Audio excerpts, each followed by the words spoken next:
Can we start?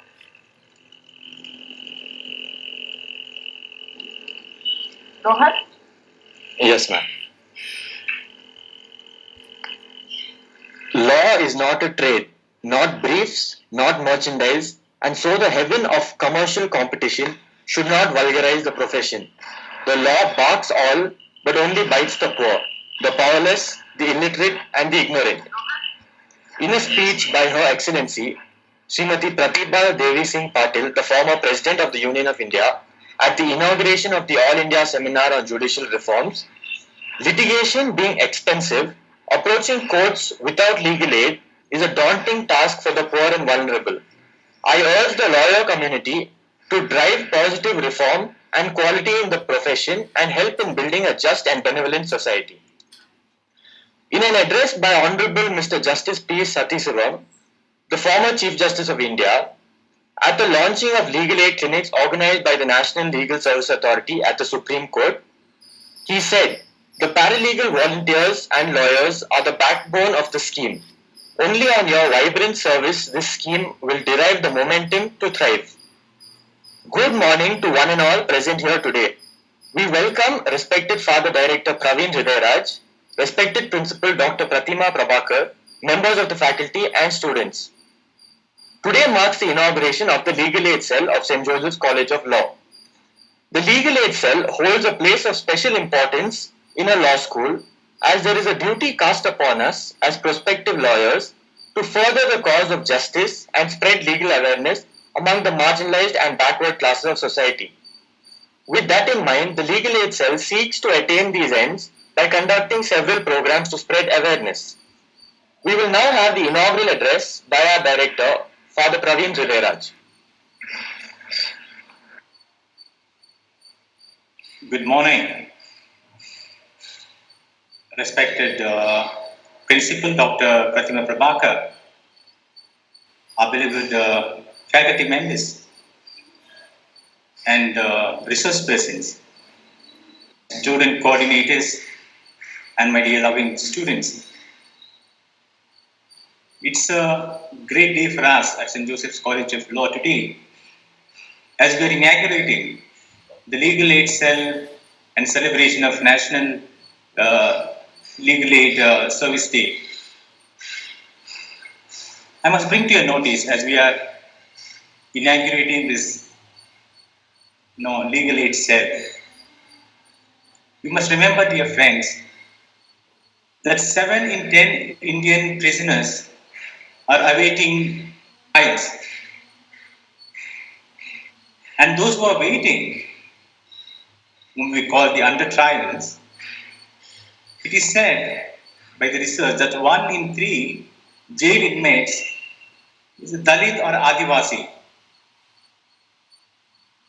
And it is also very shocking to note that India has got in the majority of these under trials. And it is not something which we can feel proud of ourselves. At this point of time, when we are inaugurating the Legal Aid Cell in St. Joseph's College of Law, we must also bring to our notice and become aware about our responsibility. At St. Joseph's College of Law, we have a vision, we have a dream, and the dream and the vision is to say, to practice law, to promote justice, and to transform society. If it is so, how do we practice law? How do we promote justice? How do we become men and women for others? How do we become men and women of competence, compassion, and we begin to have this commitment? What is the role of law college? What is the role of faculty? What role students need to play to bring justice in the society? And I feel greatly privileged and honored that we have eminent faculty at St. Joseph's College of Law, led by our principal, who have made this particular dream and vision as part of their system and personality. And also I feel greatly privileged. We have today students like Rohan, who is emceeing now here, Harry Terry, Suman Balu, and we have Vivian, John Mones, and also Gamini, who are the student coordinators, and also along with other students. They have taken this particular task of bringing this legal awareness to the public at large very seriously. And I feel greatly privileged, and I wish you all the best. At this point of time, we have arranged a talk, a keynote speaker. We have Dr. A. Nagaratna, an eminent speaker, and she would be speaking about the cyber laws, the cyber crimes that are there in society. And when we are participating in this particular inauguration and the program, I request each one of you to bring to your awareness what is your responsibility. What is your responsibility with respect to the society? What responsibility each one of us have here? And it is this particular awareness will help us to engage ourselves in a creative manner so that to ensure that justice is reached to the person. I remember the incident that happened in Karnataka High Court when I was practicing, and I've shared in the classroom also with few students. The incident was very simple. I was in court hall number 2. Ram Mohan Reddy, Justice Ram Mohan Reddy was presiding officer. There was one particular case where from a remote village from Karnataka, North Karnataka, a very poor person, a person had come there. He was really poor. And when it happened, Justice Ram Mohan Reddy asked him, "Sir, what is your case?" The person had lost everything because of the inequality that is there in the society and the unjust structure. This particular person entering the High Court portal first time, he forced his hand. There are tears running down from his eyes.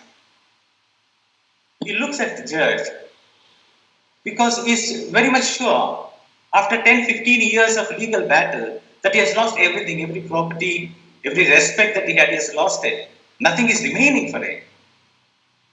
And he knows that he will not get justice even in High Court. He has already presumed about it. He folds his hand and tells the judge, tells in Kannada, "Sir, first time I'm coming to Bangalore.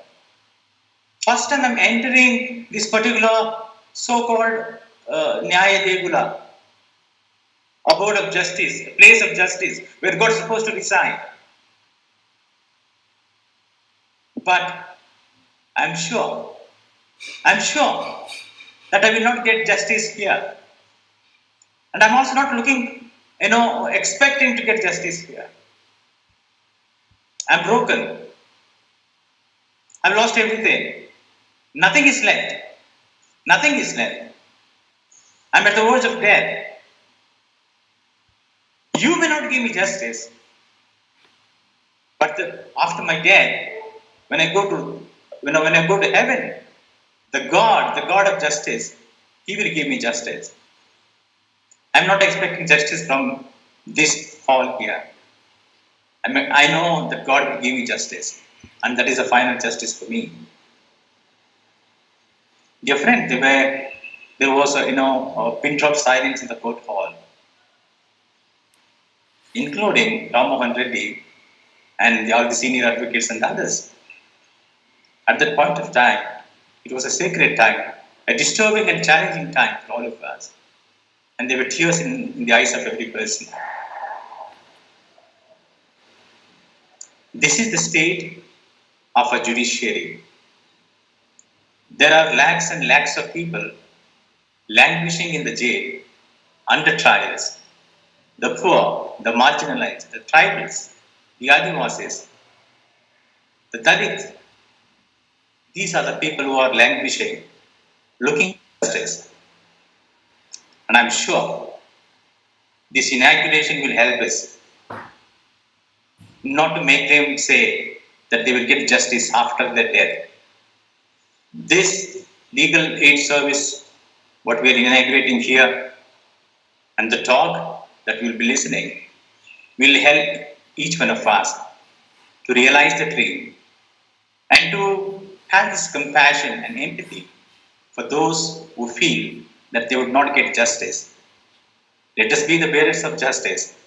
Let us be the messengers of justice. Once again, I wish you all the best and I congratulate the entire organizing team for organizing such an event at St. Joseph's College of Law. And I strongly believe this particular legal aid service or legal aid committee that we are going to have should become the soul of the college. We should become the fundamental, basic foundation of the college, where each one of us strive towards imposing justice. Each one of us become the messengers of justice. Let this be our goal. Let this be our dream. Let this be our vision. All the best. May God bless each one of us. May we practice law. May we promote justice and transform society by becoming men and women for others. Thank you.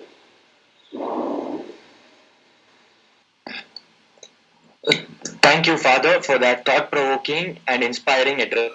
We now invite our principal, Dr. Pratima Prabhakar, to officially declare the legal aid cell open for the academic year 2020-2021. Thank you. Good morning to all, respected Director Reverend Father Praveen Pyudaraj, my dear colleagues and dear students.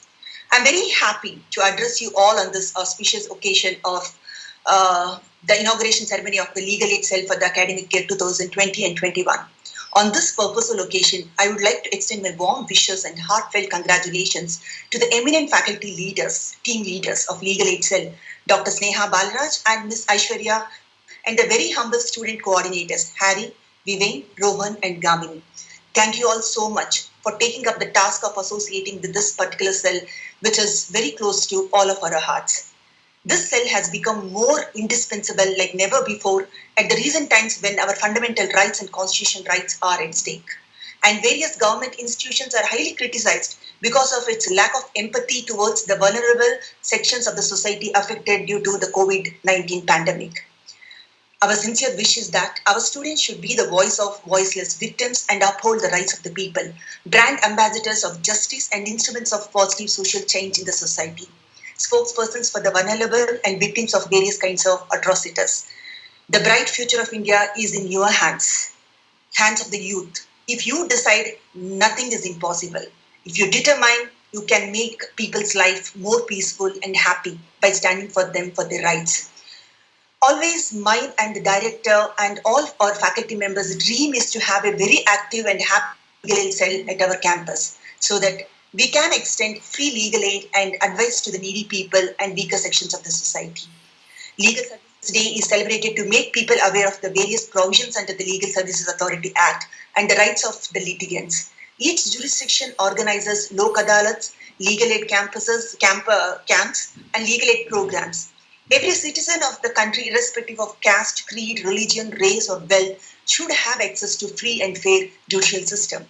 Today, on this most meaningful day, we have organized a talk by a highly knowledgeable and experienced professor of National Law School of India University, Dr. A. Nagaratna, on the most relevant topics of the new generation, the rise of cybercrimes in India, issues, challenges, and the law. This topic becomes more relevant for today's generation where most of them are falling victims to cybercrimes in one form or the other. Having said that, to conclude, I am overjoyed to declare the legal aid cell open for the academic year 2020 and 21. Wish you all the best. God bless you all. Thank you so much. Thank you for officially declaring the legal aid cell open and your kind words, which will definitely spur us on throughout the course of the academic year. We will now proceed to a presentation which is being given by our students, Harry and Suman, as they take us through the free legal aid services extended by the Jesuit organization throughout the state of Karnataka. Over to you, Harry and Suman.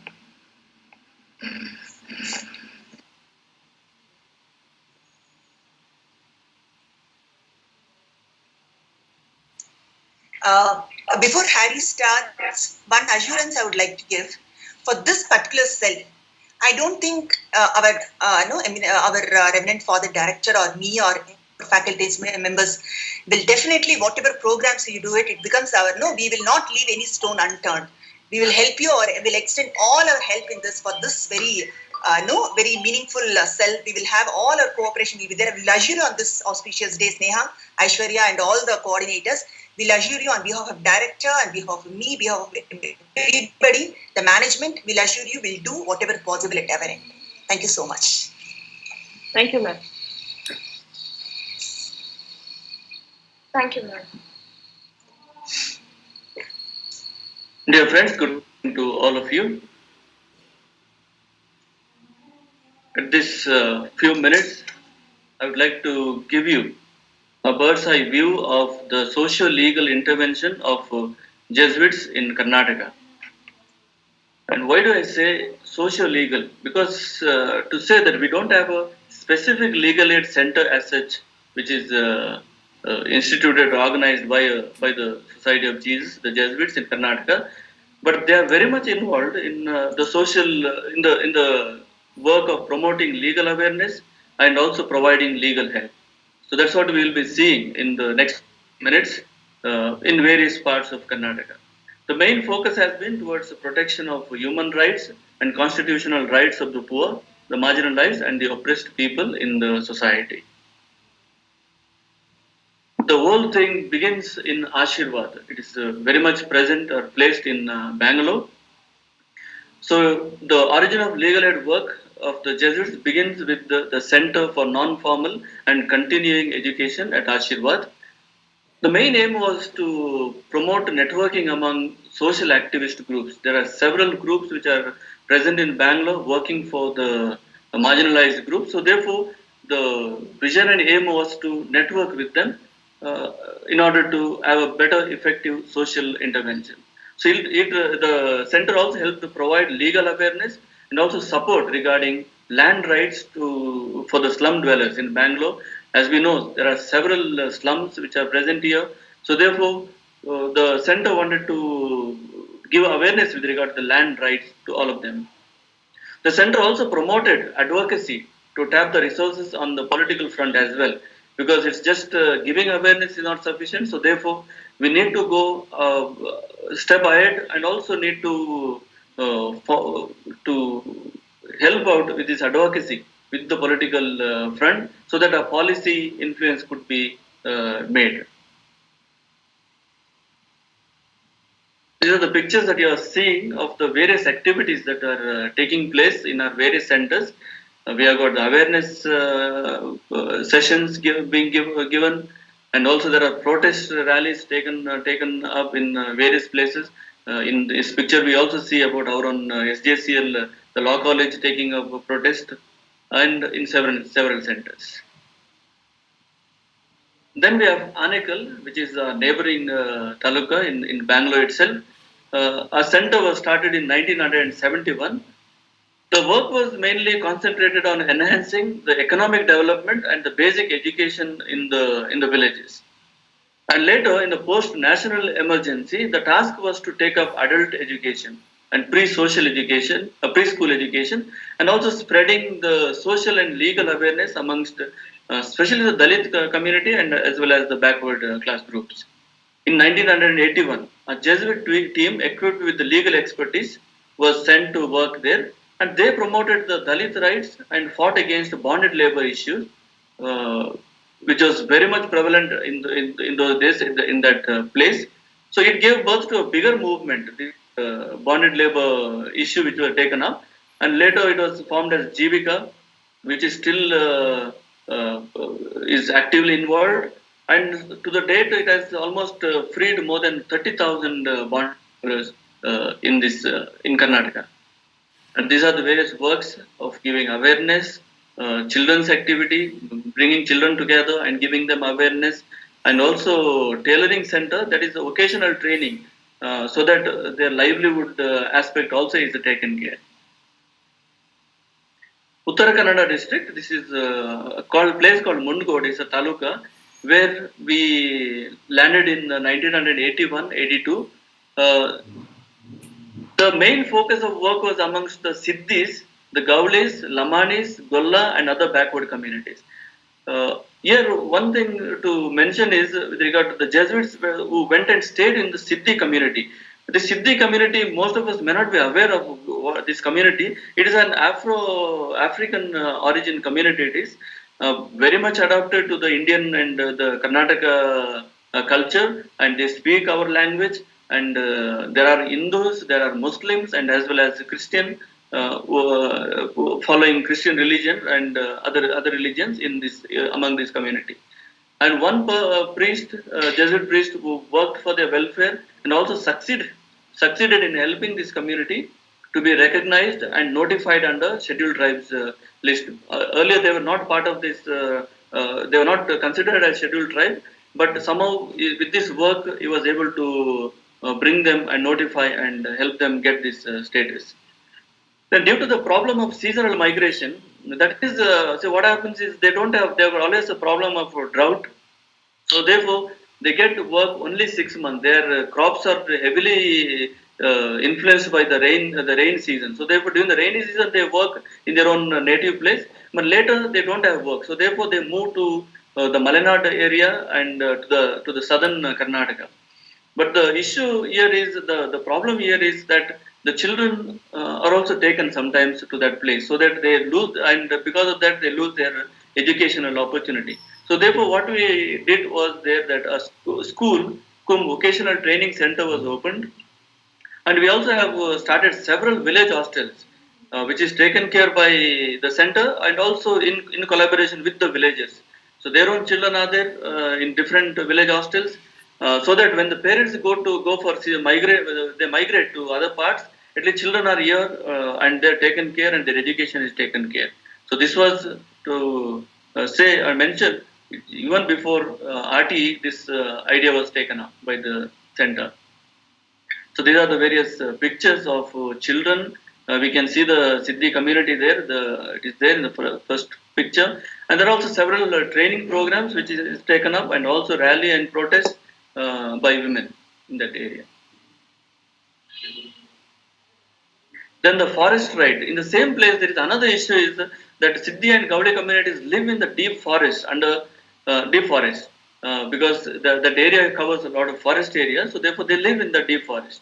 Under the Forest Act, they were enjoying the rights over the land for cultivation, for their livelihood, as well as for to living there. However, the British wanted to control the forest land as they envisioned developing the railways. So therefore, what they did, they had a blanket law promulgated by them to take full control of the forest land. So therefore, people had to suffer to that. So therefore, later this act was in force until the year 2006. After that, a new act was passed recognizing the people's rights over the land where they had their homestead and also had cultivable land for livelihood. But the problem here was that according to this act, the people could lay claim to their land rights only when they have proved that they have lived in that place for at least 3 generations, that is 75 years prior to the year 2005. At Grama Sabha level, a committee was formed to address the claims of the people with those who have got proper documents to prove that they have been living for 3 generations in that place. So therefore, there are almost 86,000 applications.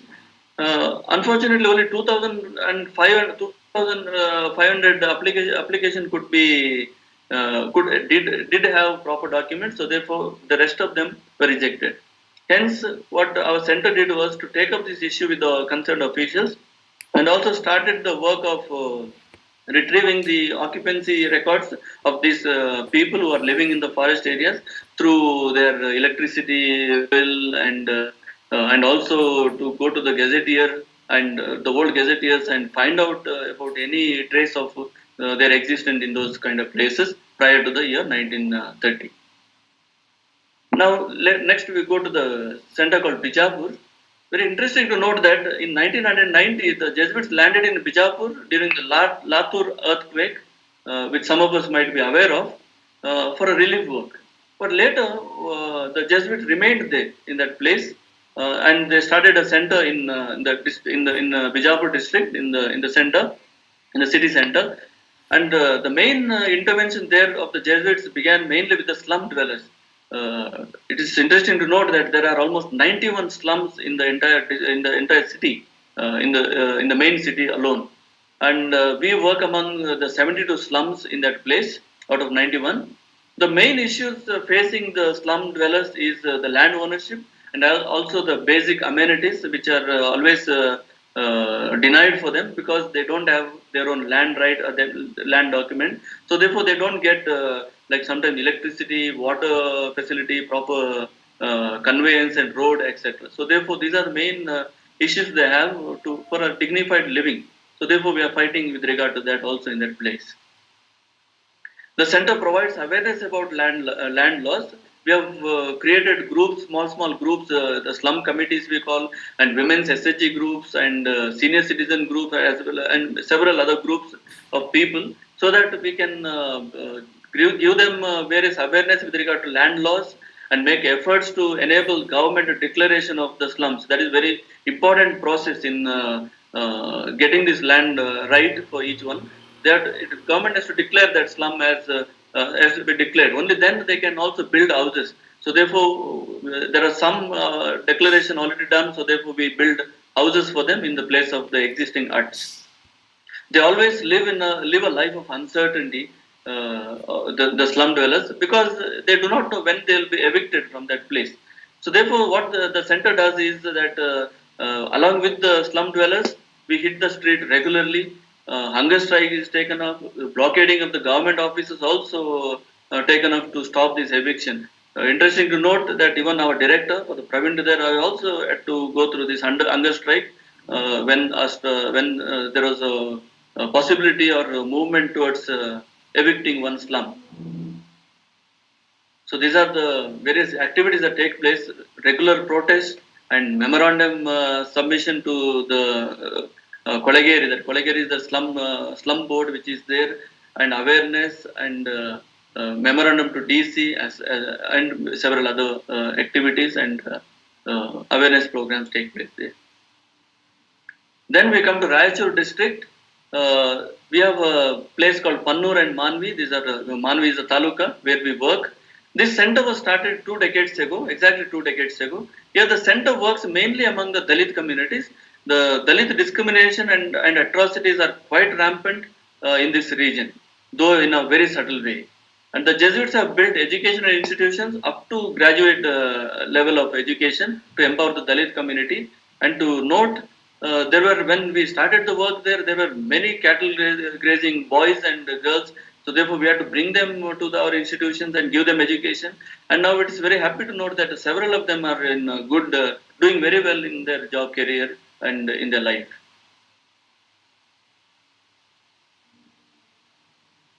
And these are the few pictures of that place, protest rally that takes place. It's very interesting to note that the education institutions of ours combine with the social center in bringing awareness and also fighting for their own rights and rights of the constitutional rights and awareness. There are certain common works which are done by all the centers that I have mentioned here, like Anekal, Ashirwad, and Bijapur, Raichur, Mungod, etc. One is the labor-related issues regarding the domestic workers, construction workers, daily wage labor, Narega scheme, self-employment, etc. So these are the various ways we try to help them in their labor-related issues, like giving them awareness about laws and also networking with the labor department. That is very important aspect. Like every taluka has got a labor department, so therefore we have to constantly network with them, meet them, and help them to help our laborers, so that people have got are aware of the labor rights and also they are able to get the benefits of these various schemes which are available in those departments. The domestic violence issues, this is another major issue, and it is also interesting to note here that our own SHG groups, women SHG groups, are the ones who take up these domestic violence issues whenever comes up. They try to negotiate with them. They try to sit with the couples and try to compromise. At the same time, when the issue is very difficult, then also take up the legal issue, legal aspect of amicable settlement. Then right to food. This is another important work that we do everywhere. We know that the poor people, get this subsidized food procurement from through the government, but there is a lot of corruption that is prevalent everywhere in this regard. So therefore, our main work is to give awareness to people that it is their right to get the food, food grains and various other things that is provided through this scheme, and also help them fight for their own right to get that. Because of the corruption, they find it difficult, but we have succeeded in bringing this awareness and also helping the people. And another important group that we cater to is Devdasi women and children of Devdasi women and their empowerment. This sometimes we think that this is already, the system is no more existing, but when we go to North Karnataka, we still find this. Even now, sometimes if we are not careful, children are being dragged into this system. So therefore, our main work is to cater to this community, especially the girl children. What we do is we give them free education in our centers, and even taking them to if they are ready and if they are willing to go for higher education, help them. And very happy to note that there are even engineers from this community, girl children, who have reached up to engineering and other competitive career orientation they have got. Then unorganized youth group. This is another neglected group, we can say. The people who are the youth who are almost neglected because they don't come under this organized group. So therefore, what we do is give them awareness with regard to their human rights, against about constitutional rights, and give them skill development and various other awareness, so that they are not lost out in this whole competitive world. Then child marriage and right to education. This is another big problem that we face there. Child marriage is very rampant. So therefore, what we do is give them awareness to the families, and at the same time, there are several calls that we get almost regularly when this child marriage takes place. So therefore, immediately we try to intervene along with the government departments, which is meant for this kind of work. So we try to rescue those children and help them, rehabilitate them. And right to education is another major issue that we take up, like bringing back the dropout children to back to school and helping them. And also another issue is the child sponsor programs that we take up. There are people who are very poor, so they are not able to help the children pursue better education. So therefore, what we do is we find sponsors. Very interesting to note and happy to note that even from our college also there are students and teachers also trying to sponsor children. Which in a way I'm inviting others also. If you are interested, you can always get in contact with the center and help out these children. Then children panchayat training also we take up. Then HIV infected and affected group. Health and human rights awareness that we take up for this group. That is, HIV infection is very high in North Karnataka, in areas like Bijapur, Raichur, Bagalkot, Bidar, and Gulbarga. These places. So therefore, we try to help these people. One is to know health hygiene. That is another very important aspect for them, and at the same time, human rights awareness and various helps that we try to give. Then widows and senior citizens. This is another group that we cater to, giving them awareness and at the same time also helping them avail the pensions that is provided by the government.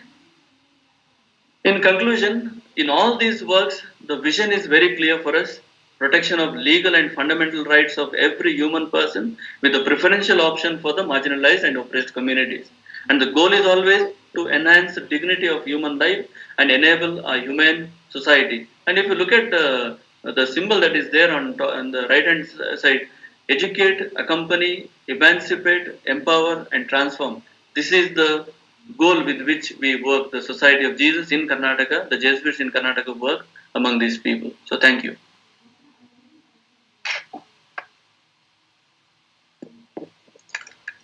Thank you, Hari, for enlightening us about the efforts being undertaken by Jesuits to spread legal awareness in the state of Karnataka. We will now have a presentation on the significance of National Legal Aid Services Day by Vivian and myself. Over to you, Vivian.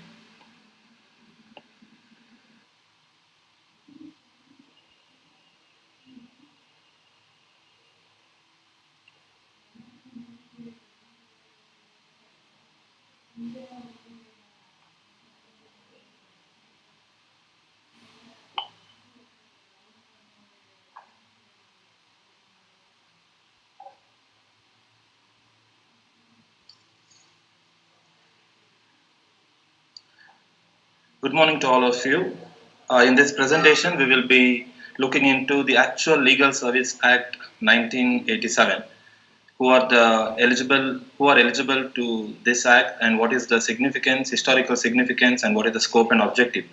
To begin with, we will first see the historical significance of legal service in India. In 1949, that is post-independence, this is the first step taken in India. Under the chairmanship of late Justice N.H. Bhagavati, the Committee on Legal Aid and Legal Advice in Bombay was set up to consider the question of grant of legal aid to certain category of people. The committee submitted its report in the same year, October 1949. The same year, a committee under the chairmanship of Sir Arthur Trevor Harris, then the Chief Justice of Calcutta High Court, was constituted in West Bengal to examine this question, and the said committee also recommended legal aid to the poor litigants. However, in spite of such recommendations, nothing substantial happened in the area of legal aid for over a decade. However, in 1958, the Law Commission of India, in its report Reform of Judicial Administration, strongly advised the need for legal aid to poor litigants. Its most important point was rendering of legal aid to poor litigants is not a minor problem of procedural law, but a question of fundamental character. In 1972, a committee chaired by Honorable Justice V.R. Krishna Iyer was constituted to consider the question of making available to the weaker section of the community and persons of limited means in general and citizens belonging to the socially and educationally backward class in particular. This committee had certain suggestions for the government. They are legal advice so as to make them aware of their constitutional and legal rights and obligations, legal aid in proceedings before civil, criminal, and revenue courts so as to make justice more easily available to all sections of the community. Subsequently, in a committee under the chairmanship of Honorable Justice P.N. Bhagavati was constituted by the Government of India for implementing legal aid schemes. The objective of constituting this committee was to recommend as how best to fulfill the constitutional obligations of the state under Article 39A. This committee formulated the syntax of legal aid program for the country that will ensure that not only legal aid is provided to the needy, but also measures be taken for creating legal awareness amongst the people. It proposed measures to promote community mobilization and ability to ensure rights through public interest litigations. The committee also formulated a model scheme for establishment of state legal aid and advice boards. Now let us look into the major case laws, the landmark judgments, which paved way for Legal Service Authority Act in India. The first major case, one of the important cases which we have to look into is MH was the state of Maharashtra. We need to see the facts of the case because this is one of the landmark judgments in Legal Service Authority Act 1987. The petitioner, who was a reader in the university, contended to be an MSc PhD holder aged around 30 years old. He was accused and charged of an offense of attempting to concord degree certificates of the university and was found guilty of grave offences under section 417, 467, 471 and 511 of IPC. The trial court sentenced him to simple life imprisonment. The High Court dismissed the appellant's appeal against the conviction but allowed the state's prayer for enhancement and imposed imprisonment for 3 years. The judgment of the High Court was pronounced in 1973, but the special leave petition was filed more than 4 years later after appellant had undergone his full term of imprisonment. The High Court gave him the copy of judgment only in 1978. The procedure took very long, the reason being the petitioner was unable to get any legal aid from neither the state or at the national level. With pain, the Supreme Court gave this following verdict. The Supreme Court ruled that free assistance should be provided to all poor defendants, regardless of the seriousness of the crime attributed to them, at each stage of three-tier justice delivery system and cannot be limited only to the trial stage. The right to free legal aid was for the first time considered by the Supreme Court in this case of M.H. Hoskote versus State of Maharashtra.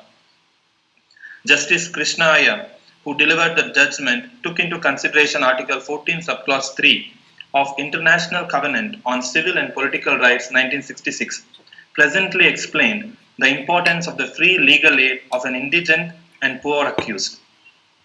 In this case, the petitioner argued himself and did not claim any legal aid. In India, due to poverty and illiteracy, people are not able to protect and defend their rights. To this, the court rightly concluded that the right to legal aid was considered as an inalienable element of fair procedure. Justice Krishna Ayar stated, the inference is inevitable that this is state's duty, not government's charity. It may therefore now be taken as a settled law that free legal assistance at state cost is a fundamental right of a person accused of an offence. The second case which we will be looking into is Hussain Ara Khatun and others versus Home Secretary State of Bihar, 1979. The court, while dealing with the cases of under trials who had suffered long incarceration, held that a procedure which keeps such large number of people behind bars without trial cannot be possibly regarded as reasonable, just or fair, so as to be in conformity with the requirement of Article 29. The apex court stated that the right to free legal service is clearly an essential ingredient of reasonable, fair, and just procedure for a person accused of an offence, and it must be held implicit in the guarantee of Article 21. The last case is the Khatri and others versus State of Bihar, 1981.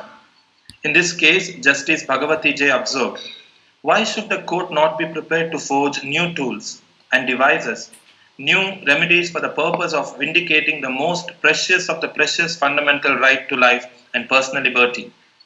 Regarding the liability of the state to pay compensation to infringing Article 21, the court answered in the affirmative. If it were not so, Article 21 will be denuded of its significant content.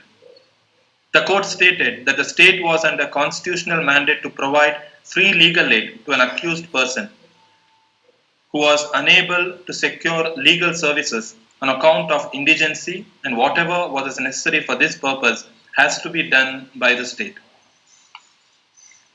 The state will have its financial constraints and its priorities in expenditure, but law does not permit any government to deprive its citizens of constitutional rights on a plea of poverty.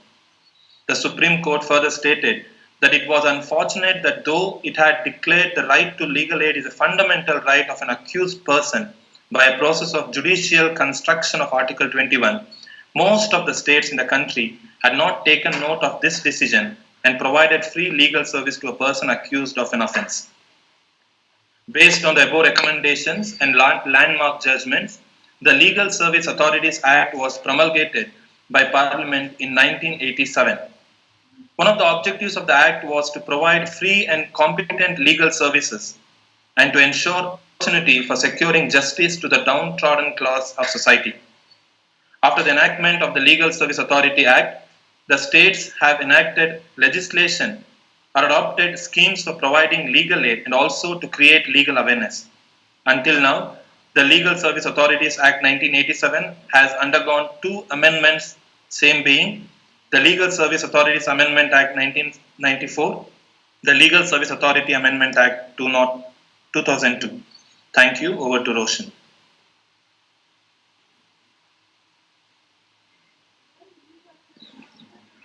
Thank you, Vivek.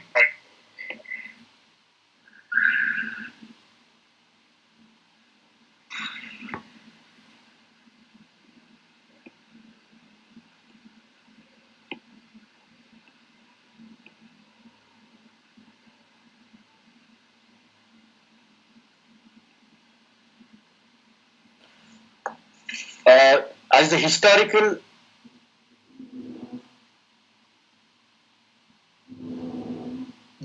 significance has already been dealt with, I will be speaking about the aim, object, and scope of the Act, the salient features, and most importantly, the persons who are eligible to avail of free legal aid under the provisions of the Act. Coming to the object and scope of the Act,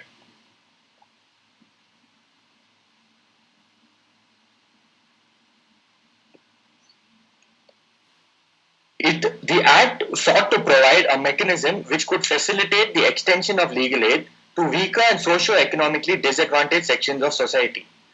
The Act sought to ensure that justice was accessible to any aggrieved person, and access to justice was not barred by economic constraints or by virtue of ignorance of the law.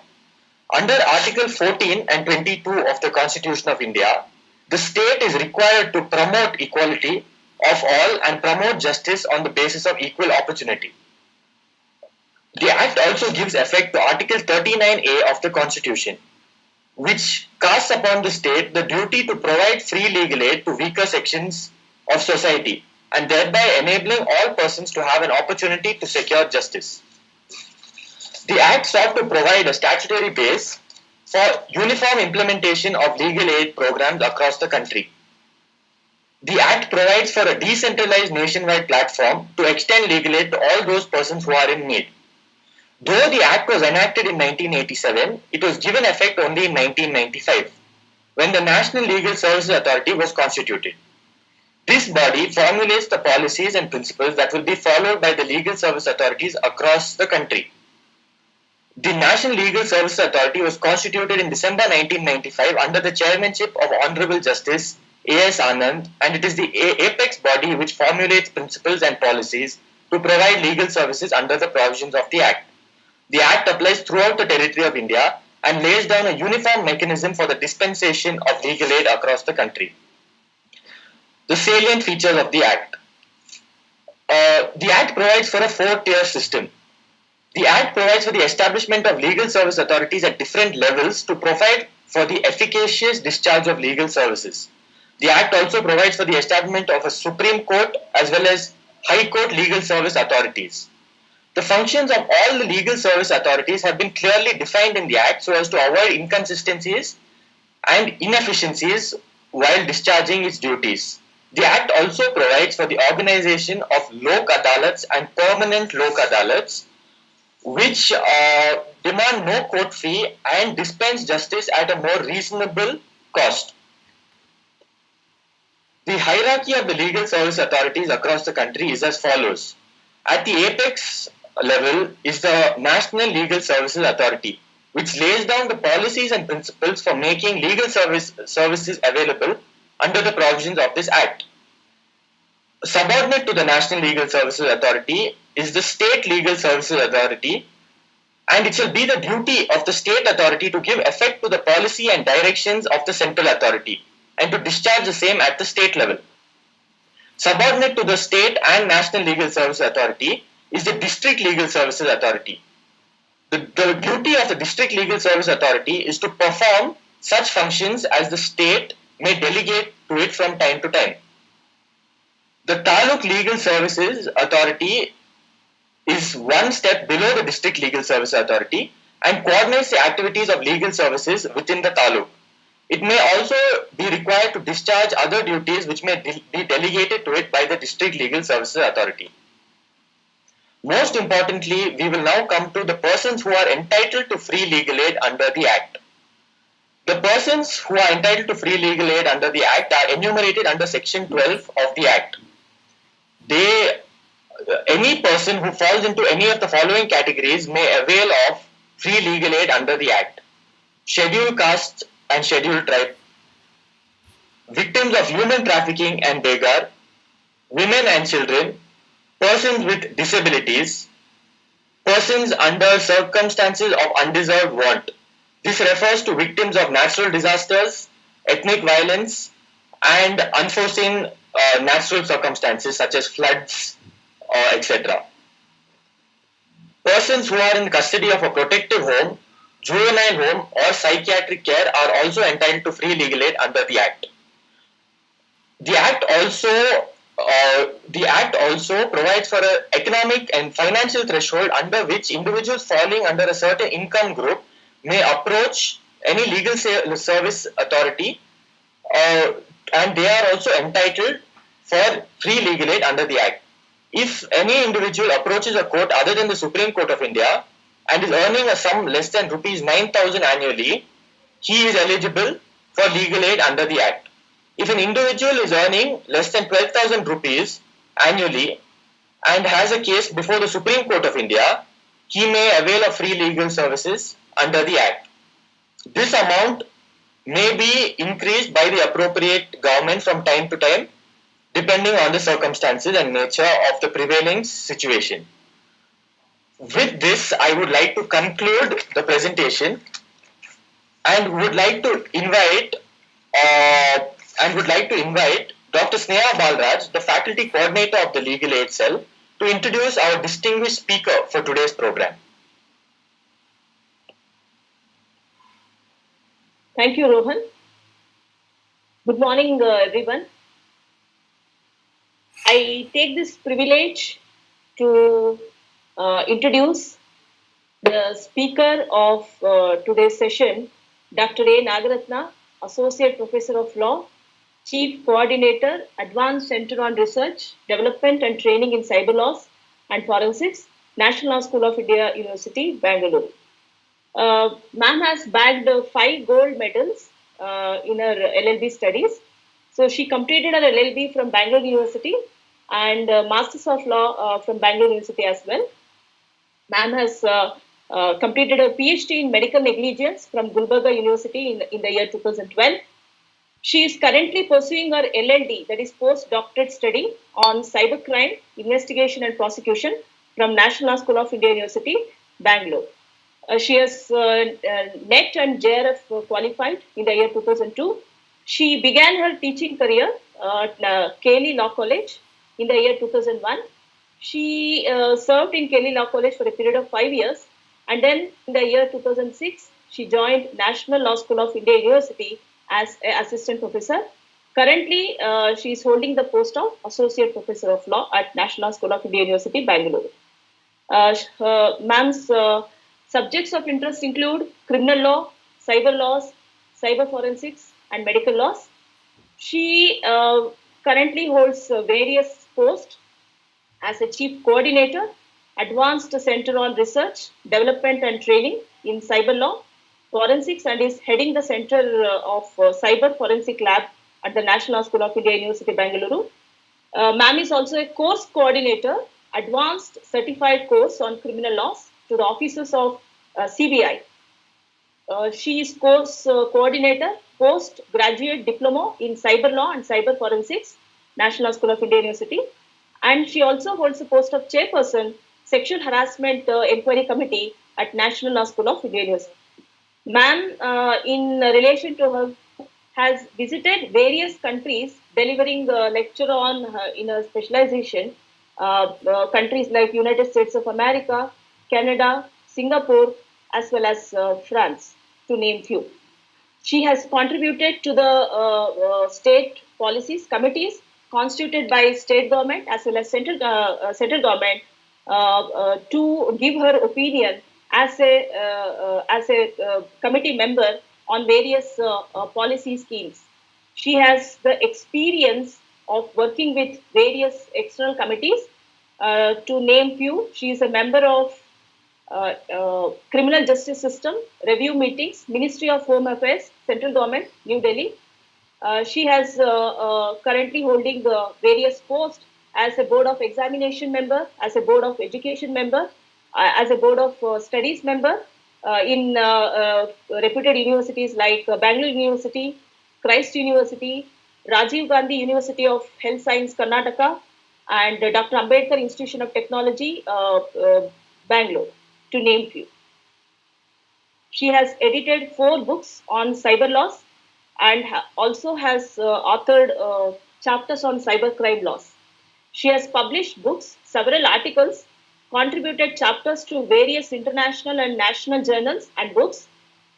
She has honorary member, American Library, US Consulate General, Chennai, India. She is a life member, South Asian Society of Criminology and Victimology, India. She is a life member, Indian Society of Criminology, India. Also, she is member, All India New Law Teachers Congress, India. So, ma'am, we are extremely delighted and equally excited to have with us today on this special occasion. I extend my warm and heartfelt welcome to deliver the talk on the theme of today's webinar. Uh, I welcome you on behalf of the management, BJS, our director, our principal ma'am, my colleagues, and my dear students. So over to you, ma'am. Thank you, Sneha. A very good morning to one and all. Am I audible? Yes, ma'am. Thank you. I'll just share the slide.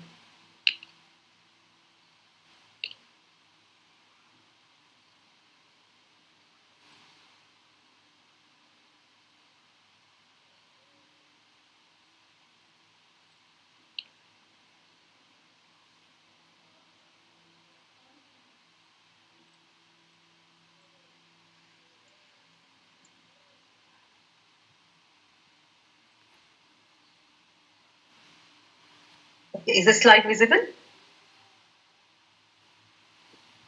Yes, ma'am. Yes. Thank you. A very good morning once again to everyone, and thanks for inviting me to this extremely important program where you're talking about one of the most important concern of our country. That's about legal services, legal aid, and all. I'm glad to know that the institution and the students and the faculties of this institution are contributing immensely to this extremely noble cause of spreading legal awareness and providing legal service. When it comes to my theme, I think it's more important that the services get extended to this field of cyber crime regulation, because we do see, which we will try to discuss in today's webinar, that there are a lot of concerns that are affecting the victims of cyber crimes, as well as the state when it is trying to regulate cybercrime. So we'll try to deliberate upon that. So I'm, however, focusing on the cybercrime aspects, what it means, and is there actually a rise in the number of cybercrime incidences? If so, what's the reason? And then how the state and the stakeholders involved in regulating these menace are struggling. So what are the challenges that they're facing? So these will be the issues that I will be focusing on. So we all understand that this is a technology which has almost become inevitable for us. More so during the last few months, during COVID, we saw that the entire classes got shifted to online platform. The working shifted to online platform, so that work from home, so classes at home, exams also students started taking from home. So this is just one of the example to show how this technology has become inevitable for the reason that it is extremely advantageous. So when we say it is advantageous, it can be for official purpose and now for education related purpose. Today's webinar is another example as to how you're able to reach many whom we were not able to reach through offline platforms. When I was trying to log into this webinar, I was finding it difficult because it was saying at a time many were trying to log in. That means a lot of people can reach this platform, which wasn't possible through offline platform. So this also indicates that this technology is extremely advantageous when it comes to commercial transactions, governance related transactions, official communication, personal communication. For almost everything we do rely on this technology today. So much so that you had to come with a specific law to promote its usage as well as regulate its abuse, and that is cyber law of our country, which includes many enactments including Information Technology Act. When I say this has been extremely advantageous, at the same time it also indicates that this technology can also be used as a tool of commission of crime. So it's been advantageous to perpetrators of crime and criminal activities, and that is the concern. If you look at the recent statistics, so just in the month of September, the National Crimes Records Bureau came up with its previous records-based statistics, and this indicates that there is an alarming increase in the number of cybercrimes that's getting reported across the country. And we all know as law students that NCRB only reports formally registered cases, right, which are registered in form of FIRs, and then they do also talk about number of arrests that have happened under this law, number of cases filed and all. So this is only about the cases that's been formally registered, and then many other cases which are probably not registered for various reasons. So why a person doesn't register a case in India, there might be many reasons: economic, social, loopholes in the system, lack of awareness, and that's why today's program is more important. Because many times I'm not aware as to where I should go to even register a case. Many times I'll not even know that whatever has happened with me is in fact a crime, right? So that's also another concern. However, there's another thought that comes in when we talk about rise in the number of cybercrime cases.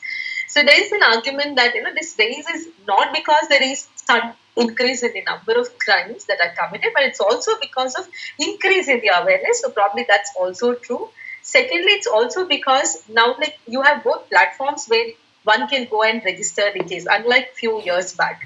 So few years back, even now continues to be the same in some places and in certain circumstances. The concern is same, that there is reluctance to register cases. And when I go to a regular police station, I'm asked to go to a cybercrime police station. Similarly, vice versa, right? Or lack of jurisdiction is usually a ground, because of which somebody, is not, his information is not received. So now probably it's because you have multiple, platforms where one can go and register the case. We'll talk about it a little later. And then maybe there is more acceptance of what's being narrated in form of, say, registration of crime. So there is that reluctance that was there to register a case is probably not continued to the extent to which it was a concern earlier. So maybe it's because of these reasons that there is an increase in the number of crime, or it's also maybe because there is more expansion in terms of usage of this technology. So today almost all of us have access to this technology, computer technology, internet technology, since they've come in form of handheld devices like mobile phones, notepads. So everyone has access to this. Right? So maybe that's also the reason as to why there is increase in the number of cases that are getting registered. But as I said earlier, there are many number of cases which do not get registered for various reasons. So when we talk about the numbers, it's probably just the tip of the iceberg. So the numbers may be more alarming in reality. What might be the reason for the increase? As I just said, it's probably the usage of the technology, which is fast expanding. And in the COVID scenario, more and more people have got adopted to this platform, including small kids. School classes are happening on these devices. You have tender age kids or kids who are actually not aware of the vulnerability to which they can be exposed, the danger that involves in non-monitored usage of this technology. So that's also the reason why probably there is increase. And in fact, during the COVID, when classes were going on from home, so there have been reports of indicating how even while classes are going on, certain incidences of criminal activities have happened on the online platform. So is it because there is expansion of usage, why we see increase in the number? Is it because there is more awareness now? Or is it because police have started registering cases? Is it because apart from the regular police, you also have other platforms where cases can be taken? So even when it comes to Karnataka, district-wise now you find cybercrime police stations, which was not the scenario earlier. So you just had one police station which started a few years back. The whole of for the whole of Karnataka, you just had one in Bangalore, but slowly it increased. So now you have a lot of police stations which are specifically dealing with cybercrimes. And in addition to this, the regular police are also now authorized to take the complaints of cybercrime police station. Now, this doesn't mean they were not authorized earlier, but now there is more clarity when it comes to who will have to register the cases. So there are police department circulars clarifying this. It's probably also because we're not just using technology, but more and more people are getting into social media usage. So probably that's also the platform where, one way or the other, somebody gets exposed to different forms of cybercrime. So reasons can be many, and that itself is pretty important. And as I said earlier, the reach of this technology is also fastly expanding due to various reasons. Again, the advantages that it confers, the accessibility to this device, the affordability to this device, the schemes and initiatives of governments. For example, in Karnataka, in fact, a lot of kids from government schools, who are studying in 10th standard, they're getting free, free notepads, with the initiative of some think tanks, some local TV channels and all. So basically, everyone is getting access to this technology. So probably that's also the reason. At the same time, you don't rule out the fact that this technology can be abused if it is not properly regulated or monitored. And forms of abuse can be any. So it can expose anyone to criminal activity. So we'll try to discuss few. So when I say cybercrime, it's a wider term. We'll define that a little later. But then anyone can be a victim of cybercrime. It can be an individual. It can be an institution. It can be a state. When I say individual, it can be individual, whoever is using this technology. But it's wrong to say that it is always only a user who can be a victim, because a person who's probably not using a smartphone can also become, or like any such devices, can also become a victim of cybercrime if at all his data is disclosed elsewhere by somebody else. For example, my Aadhaar card, if its detail is not taken care of by the stakeholder, it can be used for financial frauds. And I may not actually be a user of this technology. So many times it's even like the victim need not be the one who is using this technology. And that's where we see that many times even senior citizens becomes victim of online financial frauds, online banking frauds, and other criminal offenses. So therefore, it is very hard to profile a victim, because victim can either be a user or may not be a user. And when it is a user, it can be of any age. So victim can even be a small child who is using this technology without proper monitoring, proper guidance, proper supervision. Or at the same time, when we talk about the accused can be any. It's very hard to profile an accused when it comes to cybercrime, unlike certain forms of conventional crimes. So accused can be the one who is very good in technology, or it can just be the one who just knows the basics of technology. Because, for example, sending an abusive content, I don't have to be a technical expert to commit this offense. I just receive it, I forward it, right? So therefore, it can be any. It has nothing to do with educational qualification. It has nothing to do with the technological understanding. Similarly, victim also, we've heard about incidences of higher government officers becoming victims of cyber crimes, from all the wings, be it judiciary or police, etc. Because this has again nothing to do with educational qualification or the position that the victim holds. So therefore, victim can also include any institutions. And when I say institutions, it can be academic institutions. There are reported cases of academic institutions, websites getting hacked, defaced, confidential information getting leaked.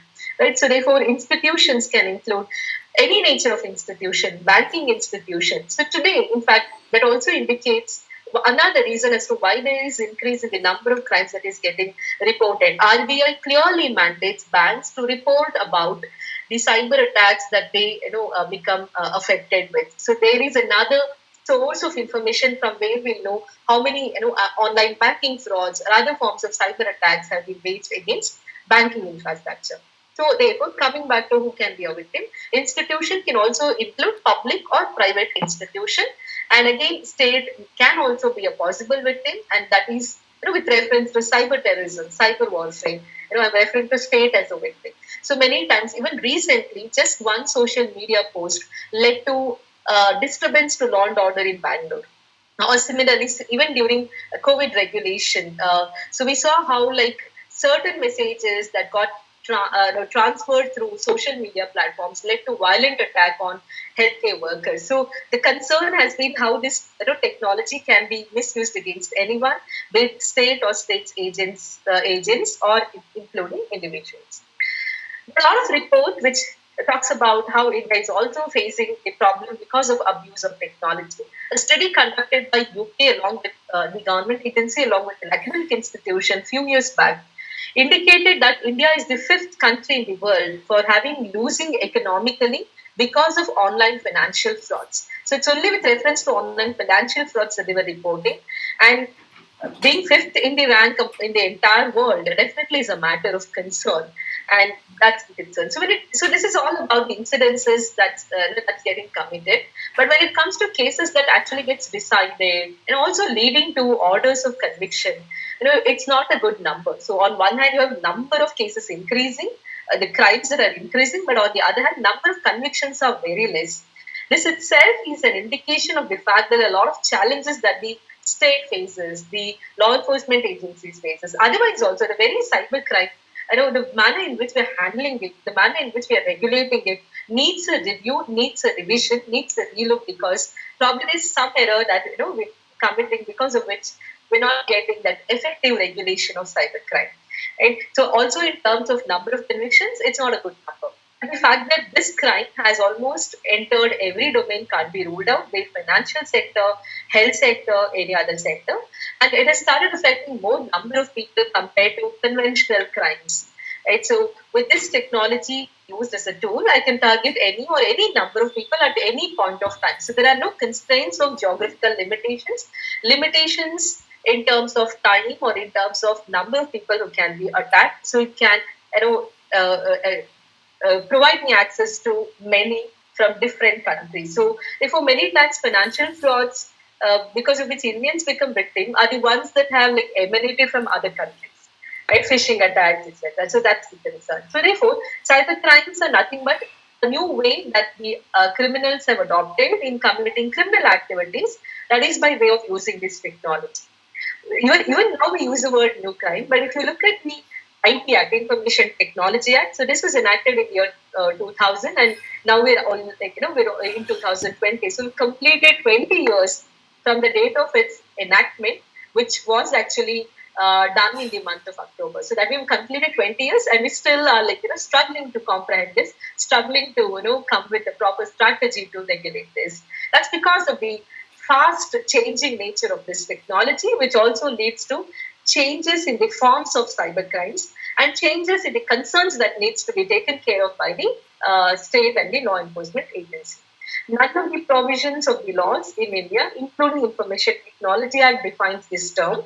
But like any other crime, this is also nothing but breach of a criminal law-related rules and provisions. It's named by different names, like electronic crime, computer crime. So these are just different terms with which we refer to this. But most importantly, it can be defined as any crime which is committed by misusing the computer technology. Or more specifically to state, this would include crimes committed by using cyber technology either as a tool or as a target or as a place to commit the crime. For example, I use my computer to attack other computers. So I'm using my computer as a tool. I target your computer to steal your confidential information. So the confidential information on your computer and your computer is the target. Or I go on a social media, defame a person. So social media is the place where I commit the offense. Right? So though we say it's committed on social media, so today we're seeing that its repercussions can also be felt on and offline in a scenario. So as I just gave the example of that violence that took place in some of the places, including in UP during COVID regulation scenario, or the recent law and order situation that Bangalore faced because of a social media post of a person. Like any other crime, which are generally dealt with under IPC, the manner in which IPC classifies the offences into offences against human body, property, state, public morality. So similarly, cybercrimes can also be classified into offences against person, against property, against state. So therefore, again, this indicates the same thing, that victim can be irrespective of whether it is a natural person or a digital person. So there are various new forms of crimes that have emerged along with the technology. And you're all youngsters, and I'm sure you all know about at least some forms of cybercrimes, including hacking or unauthorized access, or it includes malware attacks, including ransomware attacks, or it includes DOS attack, denial of service attacks. There are various cybercrimes that emerge with the technology. But at the same time, parallelly, certain conventional crimes are also now taking form of cybercrimes. It includes forgery, which is now taken form of e-forgery, or it includes fraud, which is now taken form of online fraud or e-fraud. It also includes counterfeitation, which is more easier today to be committed because of this technology. Further, it includes destruction of data, other online properties like website-related contents, etc.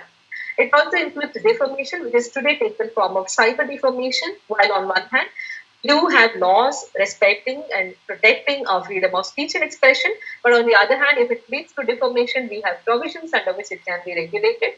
So also online harassment and intimidation has taken form of online harassment, cyber stalking. So these are few offences that now gets dealt with under the Indian Penal Code. Similarly, so there are many other new forms of crimes that are emerging along with conventional forms of cybercrimes taking form of cybercrime. Conventional forms of crimes taking form of cybercrimes. Why are people using this technology to commit the crime? So we know the reason, probably we know better way to strategize its regulatory policies and mechanisms. As law students, we all know that crimes are committed in various stages, beginning with intention, preparation, attempt, and commission. Right? So when it comes to preparation to commit a conventional crime, it was more difficult earlier days, but now it's easier when it comes to cybercrime, or even when it comes to making preparations with the use of technology for a conventional crime. So there are lot of websites also on deep web where contrabands are easily available, or where on the dark web data is sold, personal data are sold. So committing the crime has become easier. Preparation to commit the crime has become easier, unfortunately, because of the advantage that the technology confers for this purpose. Then you also have this technology which brings in people of like-minded togetherly on this platform. So I don't have to meet a person who shares my mindset, in the offline scenario to conspire to commit a crime with him. I can just, do that in the online scenario. Similarly, the technology has replaced people. So you don't need many people to go and commit a crime. For example, 2008 Mumbai terror attack, it was not many people who entered. The content was just few because they were using this technology, and that indicates the fact that this technology has replaced people.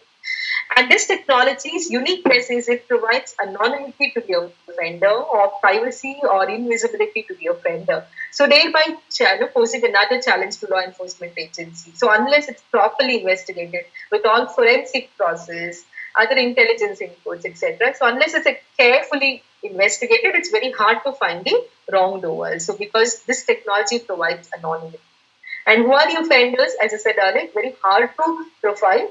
Though initially few reports were saying that this can include youngsters and all, but now I don't believe in this because it has nothing to do with age. We've come across cases of aged people misusing matrimonial sites to commit financial frauds. So therefore, with regard to the age, it has no certainty that it could only be committed by few. But yes, of course, few years back, it was all like most of the youngsters who are into hacking, So maybe because they start with passion, but when it takes form of crime, especially as law students, we understand the moment it amounts to loss to another and all, it can be considered as offenses. Then we also have sometimes organized groups and syndicates which are involved in committing these crimes, at least the attacks on government websites, either state funded or otherwise, but it can even happen through organized syndicates. When it comes to cybercrimes within an institution, many times it is the employees, the insiders of the institutions who might be the offenders. And when it comes to other conventional crimes or other cyber crimes committed against women, children and all, so many times investigation reveals it's a case where probably victim knew the accused. We've seen that happen even with stalking leading to murder, in some of the incidences. To name a few, in Delhi it had happened, Chennai it had happened. So sometimes these stalkers or the cyber criminals are known to the victim. So that's another unique feature that we need to take care of. So let's come to the Indian Information Technology Act. Though the Act's initial intention was to regulate the cyber crimes, cyber technology, regulate cyber crime, but major focus was on promoting the electronic commerce and promoting e-governance. So basically its intention was to promote and expand the e-commercial transactions and e-governance transactions. So there was less focus on regulating cybercrime.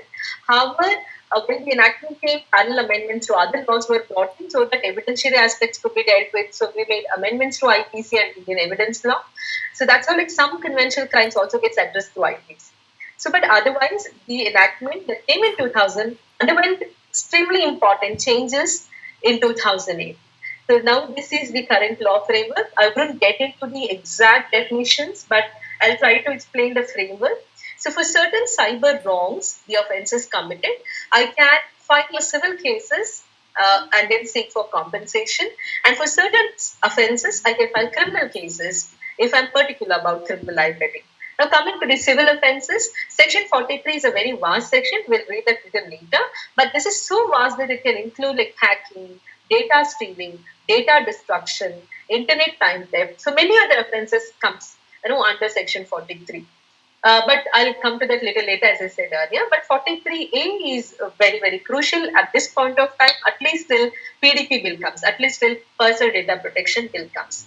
Because 43A is all about protection of our personal data. So it says any individual or any institution which is handling, processing, possess personally identifiable data of another person or sensitive information of another person is supposed to take care of such information. And if he is negligent in taking care of that information and that information gets leaked, and because of that somebody loses wrongly or somebody gains wrongly, then that institution or the individual who is handling the data can be subjected to civil liability. So basically this is all about informational privacy, data privacy. So under this section, anyone, including an individual, can be held liable for not taking care of personal data that they've shared with you. However, 43A comes with rules framed under the section which clearly indicates what are the do's and don'ts when it comes to like handling personal information. Any institution handling this is supposed to take care of like its security. They should ensure that it's not transferred without the consent of the data owner. So all this gets covered under 43A. Then coming to the chapter under which criminal liability is imposed, it's chapter 11 of the IP Act. So under this section 65 talks about protecting computer source code, which are nothing but the languages through which we communicate to the computer, with the computer, that is programming, listing of computers, etc., computer programs, etc. So somebody manipulates this, deletes this, alters this, can be held liable under 65 with criminal liability. And it says it can go with imprisonment that can extend up to 3 months. When it comes to 66, so 66 is an interesting provision and more relevant. And 66 just says whatever had come under 43, which is a civil offense as I just mentioned, if it is committed with a dishonest or a fraudulent intention, a criminal case can also be filed. And for this again, imprisonment is up to 3 years along with fine. So let's now look into 43 because 43 becomes 66 if it is committed with specific mens rea or fraudulent or dishonest intention. So this includes offences like when I do not take the permission of the owner of a computer or a person authorized to handle that computer. So without his permission, I access his computer. So this includes hacking or other forms of unauthorized access. Or I download the data or the information from a computer or a removable storage media such as pen drive, etc. So basically this includes data stealing. Or I send viruses, worms, or other contaminants. Or I damage the computer or the information which is there on the computer. So this will also include data destruction. And I can do this either with a virus attack, that is any malware attack, or otherwise also physically damaging the system, damaging the hard disk. So the accessories can be many. This also includes causing disruption to the functioning of a computer and then not letting the owner of the computer access his system, either through a ransomware attack or an encryption method, or maybe through a malware attack, any other malware attack, or through DOS attacks, DDoS attacks. So where I'm not allowing a person to use his system's service. Or I facilitate another person to commit the offense of hacking, or I get the services but somebody else gets charged for it. For example, internet time theft, where I'm using your internet services, but then you're getting the bill for it. For example, I'm referring to misuse of Wi-Fi, network by an unauthorized person. Or destroying, deleting any information which is available on the computer, again data destruction, any information on the computer that gets deleted, destroyed, altered, or doing any criminal activity with reference to computer source code. So for all these, under 43, civil case can be filed, compensation can be sought, and under and the same becomes a criminal offense under section 66. So that's 66, and 66A was actually criminalizing sharing the information on social media or communication devices like mobile phone or through email, provided that information was offensive in nature, had menacing character in it, or any message that I would send you, if at all it caused annoyance to you, intimidation to the recipient, insult to the recipient, or could affect law and order, could result in commission of crime, could affect communal harmony. So all of those could be covered under 66A. But in the year 2015, the Supreme Court struck down this provision, saying that this is against freedom of speech and expression. What's been the impact of this? So now the impact is that, unless whatever I see on social media, unless it takes form of sedition or defamation or contempt of court, so it should amount to be an independent offence either under IPC or other enactments. So only then I can be booked for it. But otherwise, per se under 66A, which is very, very wider, and the allegation was also, which also Supreme Court, admits that it had vague words in it. So therefore, they removed this provision. And whoever receives and retains any stolen computers, like a laptop, a mobile phone, etc., can be booked under 66B, provided he receives it dishonestly. So this is where, for example, if I go and buy a mobile phone without knowing that it is a stolen mobile phone, I can be booked under 66B. So answer should be very careful when you buy products without ensuring the owner of that product, especially if these are electronic gadgets, computers, communication devices. And OLX kind of a platform, you should be very careful when you're buying. Unless you're sure of the owner, it's not safe to buy. If a person's identity is stolen on cyberspace, for example, creating fake profiles and all by using identification feature of another person, 66C will apply. And when I cheat another person by impersonating A, for example, I impersonate A and B gets cheated because B believes me to be A, so 66D will apply. So this is again wide enough to include phishing kind of attacks. And if somebody's bodily privacy is infringed, that means it's referred to as voyeurism and IPs. For example, this involves offences like capturing, taking, publishing, transmitting the photos of or the video recordings of private area of a person without the consent of that person. So this is basically voyeurism, which is dealt with under 66. You could see that all these offences have been made punishable with imprisonment up to 3 years.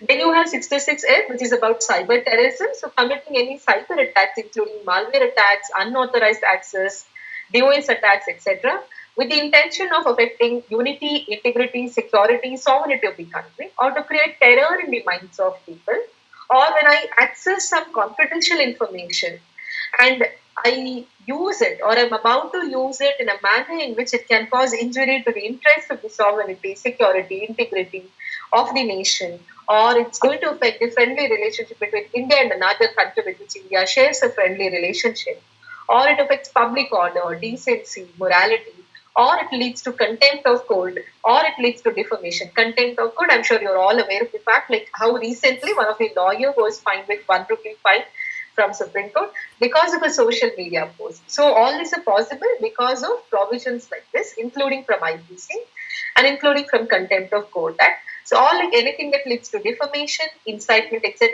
can be booked under this section. And compared to all other previous provisions that we saw, here punishment is more than 3 years. It can even go to life imprisonment.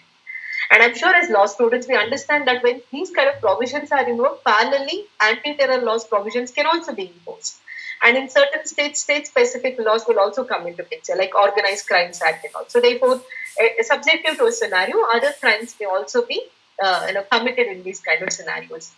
Cyber pornography, cyber obscenity is dealt with under 67 and 67A. However, they only criminalize publication or transmission of these contents which are obscene or which has porn content in it. So therefore, viewing or possessing is not a crime. When it comes to child pornography, it's more wider. So child porn material, sexually abusive contents depicting children in it, that gets covered under 67B, and it is not just publication or transmission which is criminalized.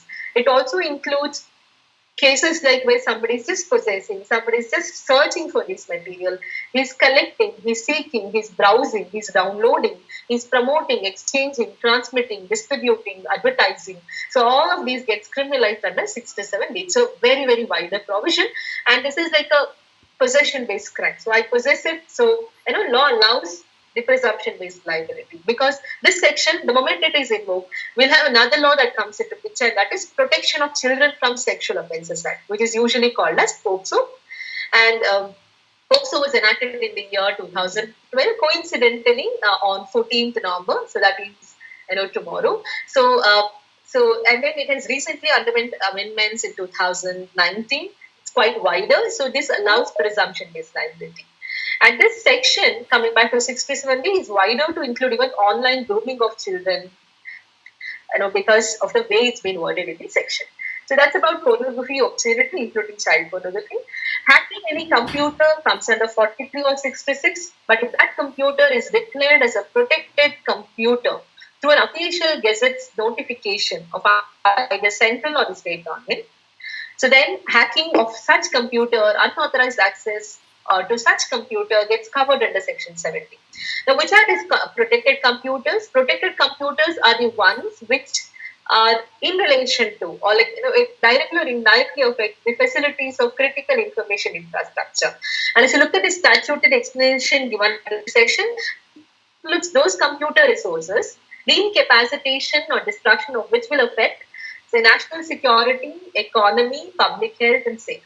For example, any computer which is used to provide public health related services, if it's declared as a protected computer and if I hack that computer, I'll be booked under 70. Now, how does it make a difference? If you remember, 43, 66 are not very serious when it comes to imposing liability. 66 only imposes punishment up to 3 years, while 70 imposes punishment up to 10 years. And the moment this comes, 67, 66F also will come into picture. This can also take form of cyber terrorism. And why the 3 years imprisonment matters, because I'm emphasizing on this, because IT Act says that any offense punishable with imprisonment up to 3 years or more than 3 years, 3 years or more than 3 years are all cognizable, but they are bailable and compoundable. So accused, even if he's arrested, so he will be released on bail because it's bailable offense. But when it comes to protected computers being hacked or subjected to cyber attacks, cyber security attacks, so then it gets punished with 10 years, which means more than 3 years, meaning thereby that these become non-bailable in nature and non-compoundable in nature. So that's how the offense can vary depending on which computer is attacked. If these offences, any of these offences are committed within the company can also be held liable, because Section 85 of the enactment imposes liability on the companies as well as on the heads of the company, like the manager of the company or the director of the company. So therefore, it leads to individual liability of the officers who are in charge of the company as well as on the company. Now, what if that officer of the company was careful, he was taking care of due care and caution, and despite this, he didn't know what was happening in his company, so then he's excused. So, unless he proves that whatever happened was without his knowledge and was despite being careful, cautious, so unless he's able to prove this, he can also be liable. So, therefore, this law provides for corporate liability. And then we have provisions which also takes care of abetment. So abetment to commit any cybercrime gets covered under 84B. And like IPC, abetment can either be by way of instigation or incitement, that instigation, or by aiding or by conspiracy. So wide enough to include all of this. If somebody is attempting to commit a cybercrime that is not successful in achieving the intended objective, he can be booked for attempt to commit cybercrimes under 84C. These are all substantive provisions which helps us to understand what's criminalized under the IT Act. Coming to the institutional mechanism. So where do I go and file a case? So suppose I want compensation for the wrong that's committed against me, especially if it is covered under 43 or 43, like hacking, data stealing, data destruction, internet time theft, etc. Or if it is about breach of personal data under 43. So for all these, if the compensation I'm asking for is not more than 5 crores, I have to file a complaint with adjudicating officers appointed under IT Act. Now, who are these adjudicating officers? The IT Act's rules relating to adjudicating officers declares the secretary to IT department, information technology department. He's an executive officer, he's an IS rank officer. So he is the one who is declared as adjudicating officer, which means if I want a civil case, if I want to file a civil case and the compensation I'm asking is not more than 5 crores, then I have to file a civil complaint with adjudicating officer, that is with the IT secretary, and he'll hear the civil complaints. So I can't go to a normal civil court. However, if the compensation I'm asking is for more than 5 crores, so then I can go to the normal civil court. With civil court, it varies from state to state depending upon the pecuniary jurisdiction. So that's about where do we go and file a civil case. It's interesting to note that online advertisement related issues and e-commerce related certain issues today gets covered under Consumer Protection Act, because Consumer Protection Act has recently undergone changes. So in those cases, you'll have to approach the authorities under Consumer Protection Act. So that's another parallel mechanism that's been set up. Coming to criminal offences, as I said earlier, since offences punishable with imprisonment up to 3 years or more than 3 years are declared as cognizable offences, including hacking or computer source code related offences, or identity theft, or impersonation. So any of these offences, terrorism, etc. So for all those covered at IT Act, I can file an FIR with the police. because these are cognizable in nature, and we know how courts have said that when it comes to registration of FIR, police have an obligation to register FIR. So therefore, my role as a victim can end the moment I register an FIR, and it's for them to collect the evidence, do the investigation, and all. How a victim, I will continue to be a witness and nothing more than that. Since these are cognizable, except like one or two offences which are not cognizable, all others are cognizable in nature. So wide is the law that most of the ways of abuse of technology gets covered under 43, 66 and other provisions of the IT Act. Then where are we failing? Why are we not getting more number of convictions? Why is there an increase in the number of cybercrime? So challenges are many. Challenges are very, very huge. One, as I mentioned in the initial part of the lecture, lack of awareness amongst people. So maybe lack of awareness that we have IT Act, those legal remedies available. So probably that's something that the victim is not aware of, public is not aware of. So therefore, it's the moral obligation on the legal clinics to provide this awareness, to spread this awareness to people. Probably today's webinar is one such important initiative. So, and then also lack of awareness of the fact that I've become a victim. Now, suppose somebody has hacked my system. Unless he does something suspicious on my system, I may not even realize that he's hacked my system. So many times we will not even know that we become a victim.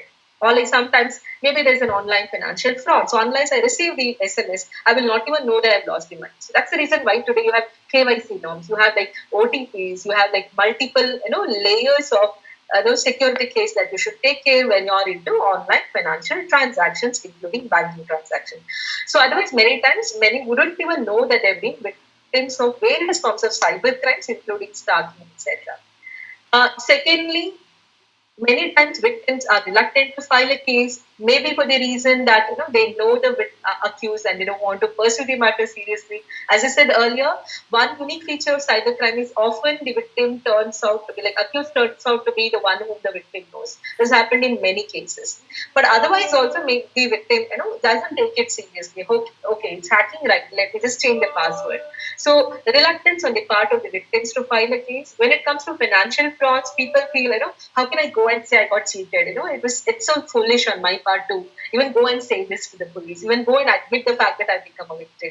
So honey traps or other financial frauds, somebody himself disclosed the CV number, password. So he wouldn't want to go and say, reveal this information because he would feel, he might be treated as, somebody who's so ignorant.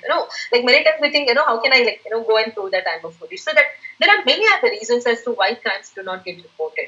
When it comes to online sexual abuse, online abuse of women and children, because of social factors, cultural factors, many other reasons, people don't want to file a case. So it's happened, okay, fine, forget it, and then move ahead.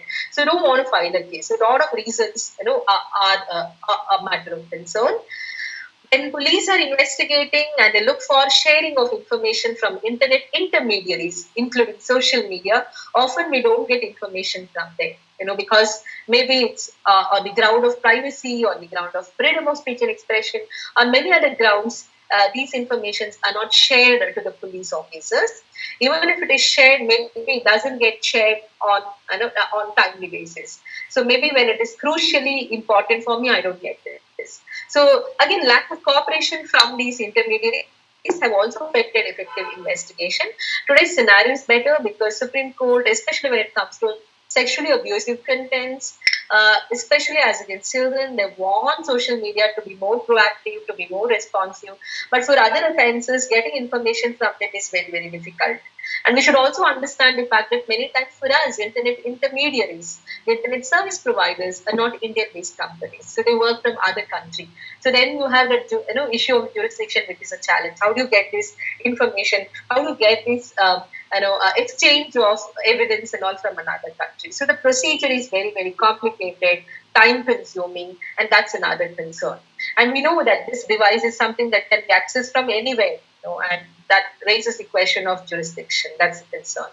So it's not just lack of just general cooperation by the internet intermediaries. Many times data is not shared, again on the grounds of privacy, etc.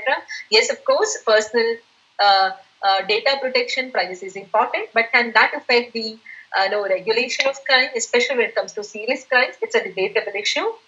Then also when it comes to investigation, these are no legal procedure that you're supposed to adopt. So I'm good in like extracting the evidence from electronic devices, but I do not know CRPC as an investigating officer. I can mess up the case, or vice versa. I'm very good in Indian evidence law and CRPC. Legal issues I know, but I don't know how to retrieve the evidence or retrieve the data from hard disks, from servers. So then I'm again going to mess up with the evidence. So therefore, this is where you need that expertise in both the domain of like legal as well as technological, or at least you should have a team which has like members from both the fields. So otherwise, the evidence you collect may not get admissibility before the court. And again, upon this, related issue is the nature of the evidence. So evidence will look for like data, metadata, they're the evidences that are there in the hard disk, on servers, on clouds. So extremely technical in nature. So how do you extract this is very, very difficult. How do you produce it before the court? And it requires a lot of skill, training, and legal provisions adherence. So, and then this is not like a weapon, of that I used to commit murder that you can see many times. These are the evidences which are intangible for a layman. So, unless you're trained in it, you will not be able to even identify it. You will also not be able to even record it. So, these are some of the challenges. Let's also look at the positive steps that India has taken. Of recently, increase in the number of crimes itself indicates that there's more awareness. So, people have started realizing that this is serious. They started filing cases. Police have realized that they have to start, getting into investigation of these crimes. So more and more cases are getting registered. Even in the case where somebody would want to file a case, but is not happy to go with the police station to the police station. So the Ministry of Home Affairs has started with a portal where complaints can be filed, and these portals are more useful for people to file anonymous complaints. And this portal mainly gives importance to complaints relating to cybercrimes committed against women and children. So they've taken this extremely seriously. So that is one positive step. In addition, the Supreme Court has also asked the social media platforms, internet intermediary platforms, to come up with list of officers who can be approached by the investigating officers when they look for information. So now you have these officers who are like nominated, who are named, and their contact details are shared with IO. So that exchange of information is also something that is in a better scenario compared to a few years back. And then there's another unique thing that the MHA has started with.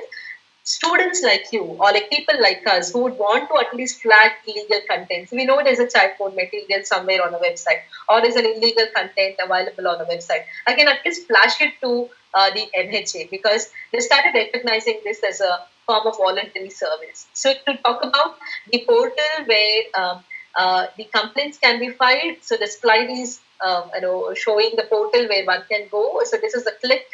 By click, this is the link on which if you click, you go to the portal where complaints can be filed, including anonymous complaints.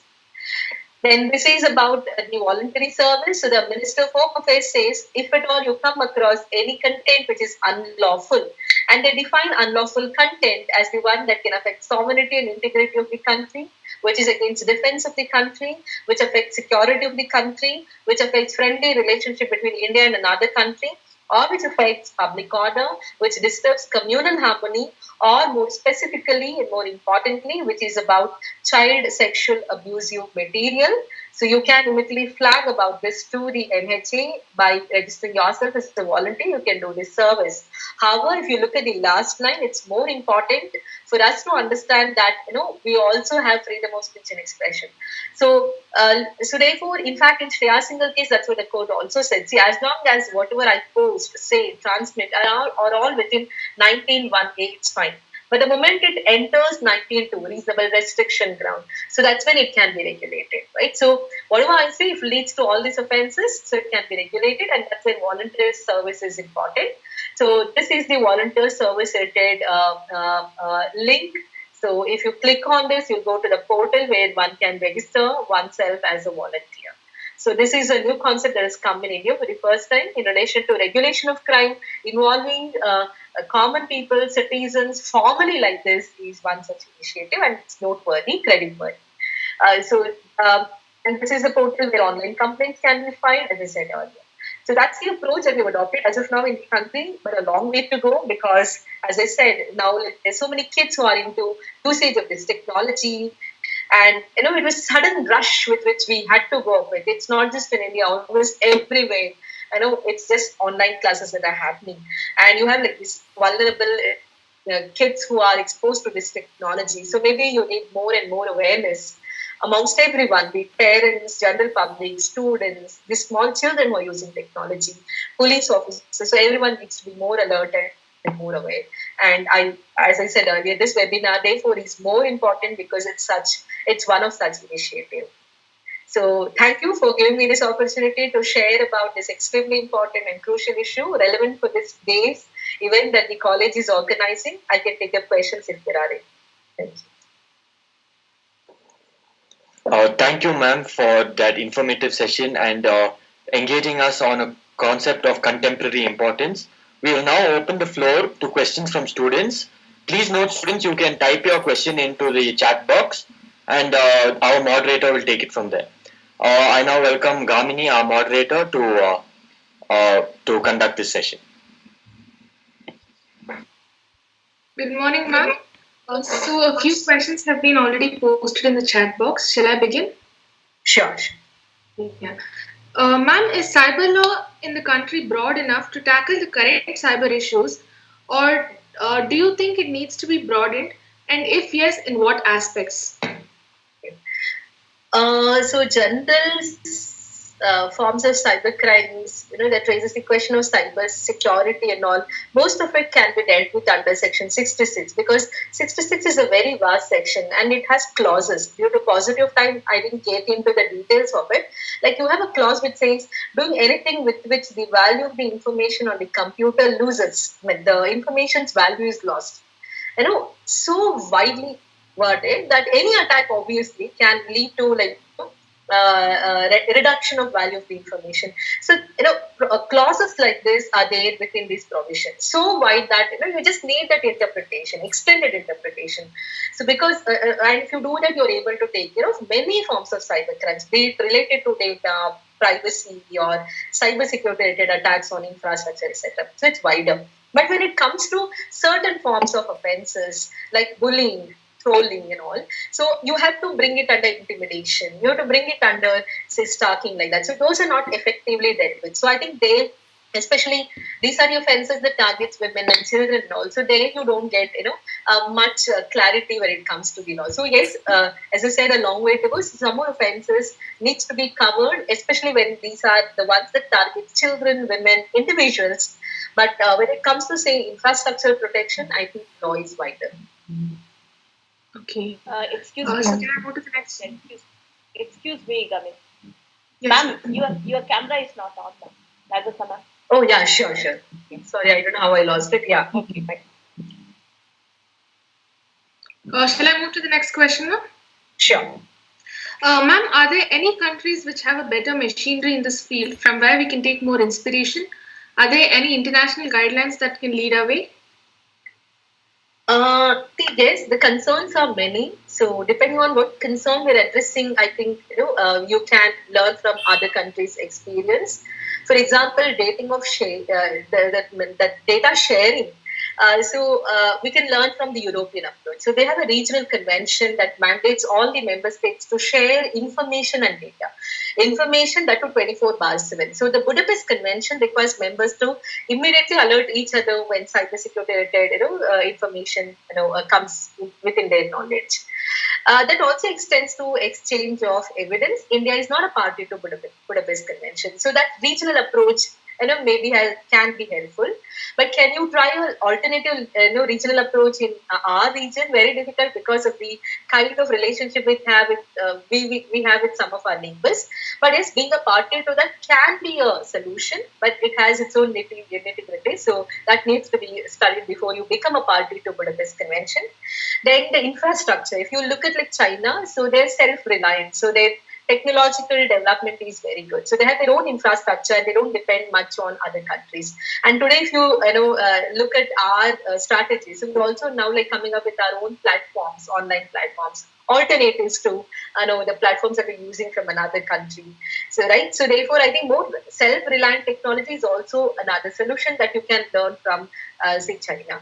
And when it comes to say the way it's being implemented at police station level and all, so you can see like how US is doing. Every police station is equipped to handle cybercrime investigation, including with equipped with forensic tools and training. So even when you go to rural areas, the police stations in rural areas also it'll at least have one person trained in technology with all infrastructure. So the way they're doing it at every stages, at every police station, US can be a better example. So like this, I think we can learn from different countries. So when it comes to Canada, so there is a very good involvement between public and private organizations. So that joint efforts from public-private partnership can be seen in Canada, and they're very effectively regulating child pornography and other cybercrimes committed on children because of involvement of think tanks and all. And they work very closely with the police. So like this, I think we can draw for suggestions from other countries also, but we should remember the fact that certain challenges are unique to our country. Our democratic values are different, our cultural factors are different. So when it comes to registering a crime, as I said earlier, many times a woman doesn't want to register a crime. This has to do with our social factors. So unless we come out of that, mindset, so it's hard to implement any law, however, stronger or wider that law. So certain challenges are unique to our country. We need to look at only from our country's perspective, but it is some we can learn from other countries. Yes, ma'am. So Nikhil Sundar has asked, ma'am, how do we tackle the issue that the persons committing cyber crimes are not necessarily committing the crime sitting in India? Yes, so that's raises the challenge of jurisdiction. So theoretically, we've addressed this concern because the sections in IP Act, Section 1 and Section 75 of the IP Act, and along with that, amended provisions of IPC and CRPC clearly says that the offence that can be covered or regulated through Indian criminal laws will also include the offence that is committed by any person from anywhere, provided he is using a computer system, computer network located in India. So I may be sitting in America, but then if I'm targeting a computer located in India, theoretically it comes under our law book. But the practical difficulties of, again, exchange of evidence from there, collection of data from there, that continues to be there. But there also we're trying to address the concern. So we've signed a lot of bilateral agreements with other countries. Very recently, a few years back, we had an agreement that we signed with USA. So like this, many countries we've been signing encourages the parties to exchange information and all. So there are good things also happening, but jurisdiction continues to be a challenge. Okay, ma'am. We'll move to the next question. What form of awareness or training would you suggest for the police constabulary in India in this area? Right. See, as of now, the IP Act clearly says that investigations of cybercrimes can only be done by inspector or above rank officer. So it can only be an inspector, unlike a conventional crime where it can also be investigated by a sub-inspector. And many times we see that in reality, it's the constables who go and seize materials and all under the conventional law. But when it comes to cybercrime, see, here you're handling digital evidences, which are very sensitive in nature. So a lot of technology related issues are there. So you just can't let anyone handle these evidences. Probably with that assumption, the law said it should only be an inspector or above rank officer who should be investigating. And yes, up to there, a lot of training initiatives had begun. From 2000, the moment the act came, the training initiative has begun. So a lot of institutions are into training these officers, including NLSIU, including police academies, judicial academies, other agencies like Data Security Council of India. So training is parallelly going on. So it's an ongoing issue, and it is happening. But yes, constable level also, when they're recruited, and then even midterm service training also involves now, like there is a mandatory requirement to get trained on cyber technology also. So that's also happening. So it's definitely a better situation. As I said earlier, maybe that's also the reason why you have more cases getting registered. For example, in Bangalore, like the cybercrime police stations, they have registered huge number of cases because they're confident now that they're trained to handle this. They have equipments to handle these offences, so regulate, investigate these offences. So it's definitely a better scenario. But as the technology keeps changing, that's the nature of this technology. So today we're talking about deep web, dark web. Earlier we were talking about just evidences from electronic devices. So then we started talking about cloud servers, then deep web, and now artificial intelligence. Then you have like IoTs, Internet of Things. So it's changing very fastly, right? So accordingly, the training also should get there should be an updated components in the training components. So that's also important. So I think it should be a continuous process. Okay, ma'am. So Nilani Claire has asked, ma'am, do you think that there needs to be a watch on social media and how people can conspire online, or will that be an infringement of the right to privacy? If there can be a watch on online sources where conspiracies can happen, to what extent? Right. See, incidentally, this just reminds me what happened yesterday. Our Home Minister's Twitter account is being blocked. Home Minister's Twitter account is being blocked. Good or bad, you're all law students. You can definitely think about this from various perspectives. But the most important perspective is this, that 1918 gives us freedom of speech and expression, which is very, very valuable, right? And then this is what was reiterated by Supreme Court in Shriyas Singhal versus Union of India. So I can say anything.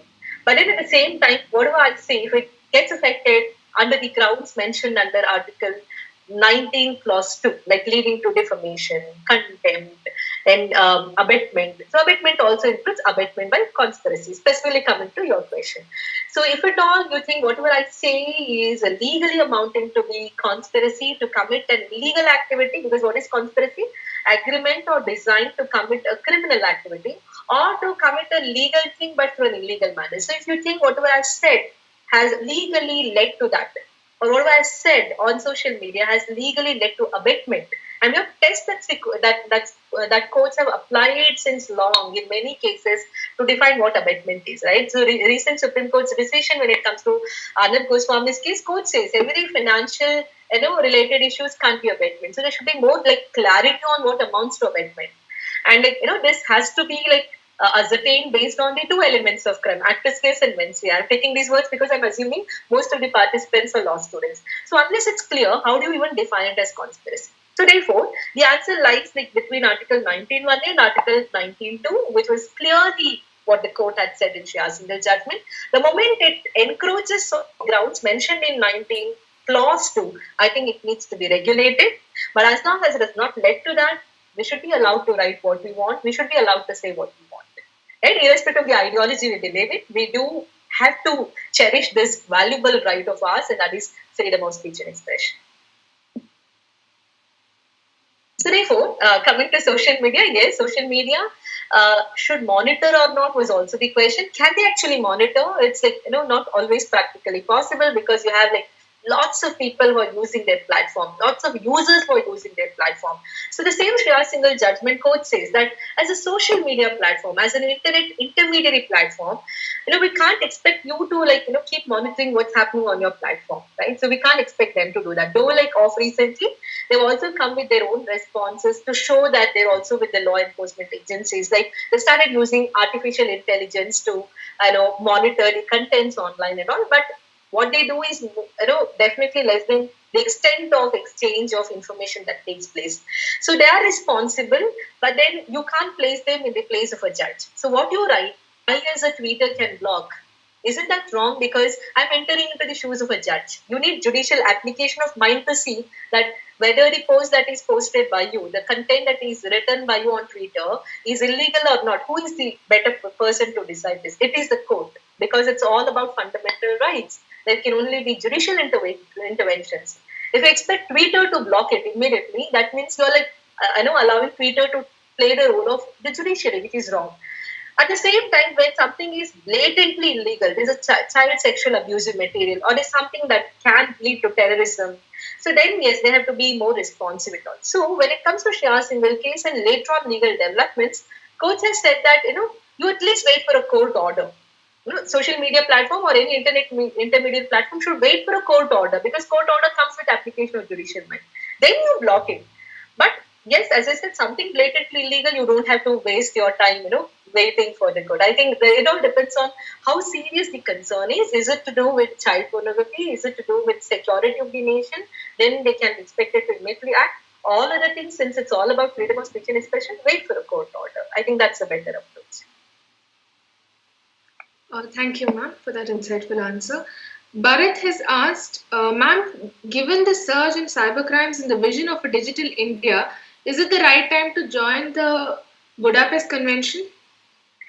Yes, I think that's what even I personally believe in, and that's what like most of the people who are in law enforcement agency believe in. Because, but then when India had to decide this, some years back, the concerns were also there. Like, do you get equal bargaining ability if you become a member? Also, there are a lot of concerns. But I think today is a scenario where I think you need to get into more and more of multilateral agreements, bilateral agreements, and regional conventions like this can be helpful. Also, because most of the countries in the West are members of the Budapest Convention, so at least that obligations on them to share the information with us, can be expected if we become a party to that convention. And I hope we'll soon become a party to this, but we have to wait and see what the government decides. But it is definitely important because even US is a party to Budapest Convention. It's not just European countries.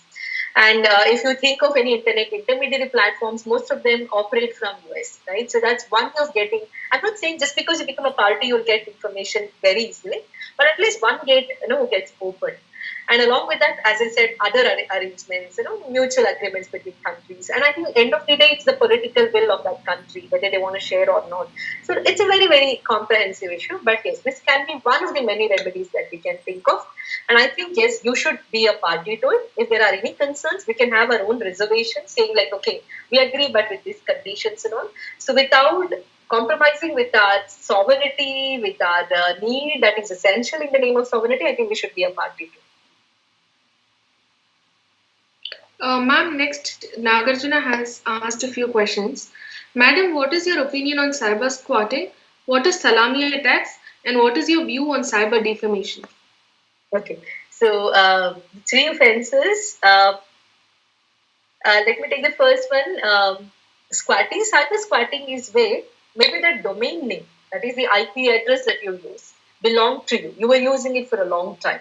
But I get registration for it. For example, maybe you're selling a product on, say, let's assume xyz.com, and it's gained some popularity, reputation in the market, or you're using it to write your articles.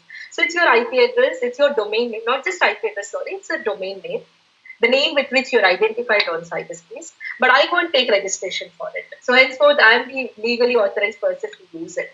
But you were using it for so many years. So in India, we don't have a specific law that expressly addresses this as a specific issue, but we've been seeing cases in which courts have started passing off the remedy available under trademark to address this, where you are using my domain name to pass off your goods and services. So then I book a case under Trademarks Act. So that is one remedy available.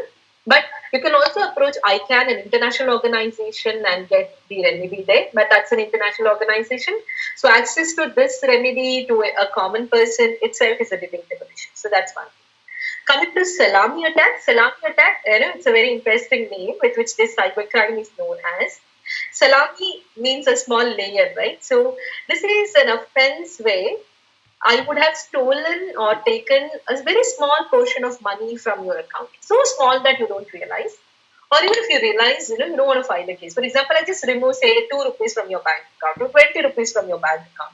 So you'll not even realize that somebody is removed. Or even if you realize, you don't want to pursue the matter, right? So that is, with reference to what, salami attack is known as. So it's smaller amounts of financial frauds that are committed when you see it individually, from the victim's perspective. But when you look at largely, I'm profiting so much. So let's assume it's just 20 rupees from each one of the bank account holder. I might be gaining a lot, right? So that's the second question you had. The third one is about defamation, right? Yeah. So defamation as of now is a crime under Indian Penal Code. So only thing is it's not cognizable in nature. It's a non-cognizable offense, which means you have to file a private complaint before the criminal court. Right? So otherwise also tort remedies are available, civil cases can also be filed, but when you see it as a crime, so it's a non-cognizable case. A non-cognizable case would mean that you have the burden to collect the evidence and all. And here we're talking about all these digital evidences and all. So sometimes it might be difficult to expect from a layman to collect the evidence. But otherwise, it's a criminal offense. However, there were media reports saying that government is considering decriminalizing it. So you never know. Suddenly it might even get decriminalized. So then you'll only be left with the option of filing a civil case. We'll move on to the next question, ma'am. Yeah. So Ramold Vinay has asked, ma'am, what if cybercrime police doesn't file my complaint? Is there any other ways to file a complaint like websites, etc.? Yes. So I was repeatedly mentioning this in the presentation. Now you have a portal that is being opened on Ministry of Home Affairs website. MH has opened this portal only to receive complaints of cybercrime. So they also share the information about the offences for which you can file these complaints. But however, as of now, they're focusing more on offences against women and children. So you can file the complaint there. So that's one option that has recently come up. The second option is if a local, a regular police is not accepting the complaint, you can go to the higher police officers, section 35, along with sections and other sections under CRPC, including 154, 156. Reading together helps us to understand that you can also go to the superior police officers. So a police doesn't register, I can go to higher police and all. So it can even go up to the highest police officer in the state. At least theoretically, this is also another remedy. The third option is that I can file a private criminal complaint under section 200 before the magistrate. So these are the three options. One is FIR up to higher police officers. Second is private complaint with the magistrate. Third is now you have a portal where one can go and file a case. Now this is about the options you have within the state's machinery, but I think certain offences can also be alternatively dealt with. For example, if it is within a college scenario, if it is within a work atmosphere, and now like you have a mandatory requirement under POSH Act, Prevention of Sexual Harassment on Women at Workplace Act. So under this enactment, internal inquiry committees should take up complaints of online sexual abuse of colleagues, students also, because workplace will also include universities. So that is another internal mechanism that one can start within the institutions, at least not to address every cybercrime, but these kind of offences that targets women. Ma'am, Ronak Ruya has asked, ma'am, your views on China threat in the cyber world on national security. I think any nations that has bitter relationship, there are always allegations of mutual attacks on each other. So be it between India and China, India and Pakistan, America and China, and the list can go like this. So one is if they are true, that requires investigation. Yes, I'm not completely ruling out. If they are true, then are we like legally as well as technically as well as strategically equipped to handle this? Right? Legally, yes, we are, because you have 66F, which is so wide that though it's named as cyber terrorism, it's wide to even include cyber warfare. State sponsored, or especially if it is state sponsored, non-state sponsored also, you can still bring it in under the provisions of 66F. So that's about like legally handling it. See, infrastructurally, yes, today a lot of development is happening. R&D activities are happening. Our army is also into this. Like, you have specific wings of air forces, Navy. So the overall armed forces also now have units that takes care of these concerns of attacks on infrastructure from other countries. Cyber warfare kind of issues are also being taken care of. Then the strategy, like how do you handle these issues? Like when you're banning their apps and all, it's another way of like tackling the manner in which that country is behaving with you. So if you remember, the government of India has banned a lot of apps from China and all. That is another strategy. I think you need a wider strategy. It is not just like where you go on the war field, and I'm talking about cyber war, where you're also defending the attack. So of course it can include that. Should we have a counter attack is another debatable issue. So how do you handle this? I think, as I said, it's a very, very comprehensive aspect. So, and I'm sure that countries are handling it in a very good manner, but still long way to go. Okay. Yeah. Ma'am, Nikhil Sundar has asked, ma'am, how does the law on cybersecurity in India impact ethical hacking? Okay, very interesting question, especially as law students. Yes. So if you look at the definition of hacking per se is not the term that is used, but 43 says without the permission of the owner of a computer or a person authorized to handle the computer, without his permission, I access that computer, the files in that computer, etc., is an offense. So it's a civil offense under 43. It's a criminal offense under 66 if it's done with dishonest or fraudulent intention. At least for criminal liability, you need to prove mens rea. But for civil liability, you don't have to prove mens rea. So that is the danger in having a wider provision. But when it comes to ethical hacking, unless it's formally recognized, it will be difficult. And that has not like more openly and formally happened in our country.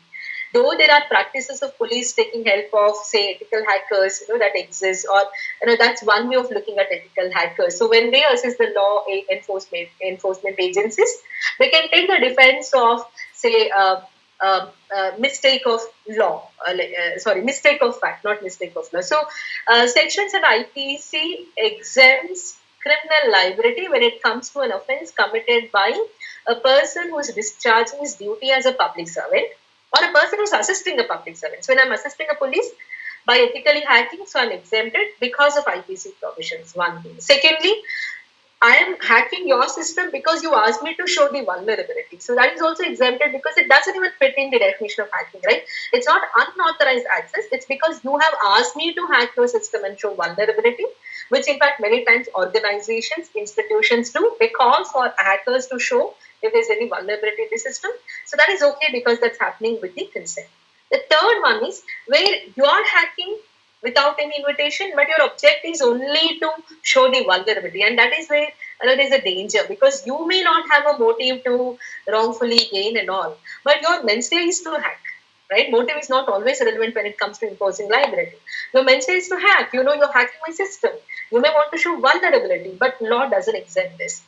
So technically, if a case goes to the court, it will be difficult to get exemption unless you're doing it for a public servant or you're doing it with the consent of the owner. And all other cases, it's definitely not safe. If the industry, the institution decides to file a case, it is possible.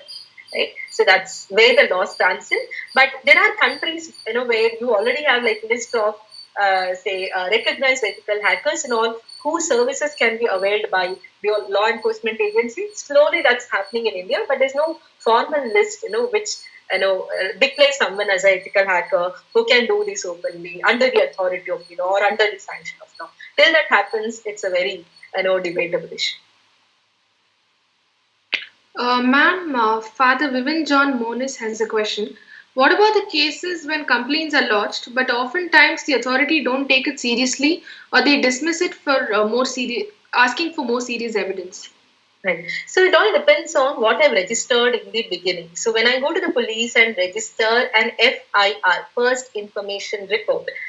So First Information Report indicates that they have begun with investigation. So then they have the burden to collect the evidence, possible or not, other challenges as I discussed in today's webinar. So they also face a lot of challenges and all, but they have to investigate the case.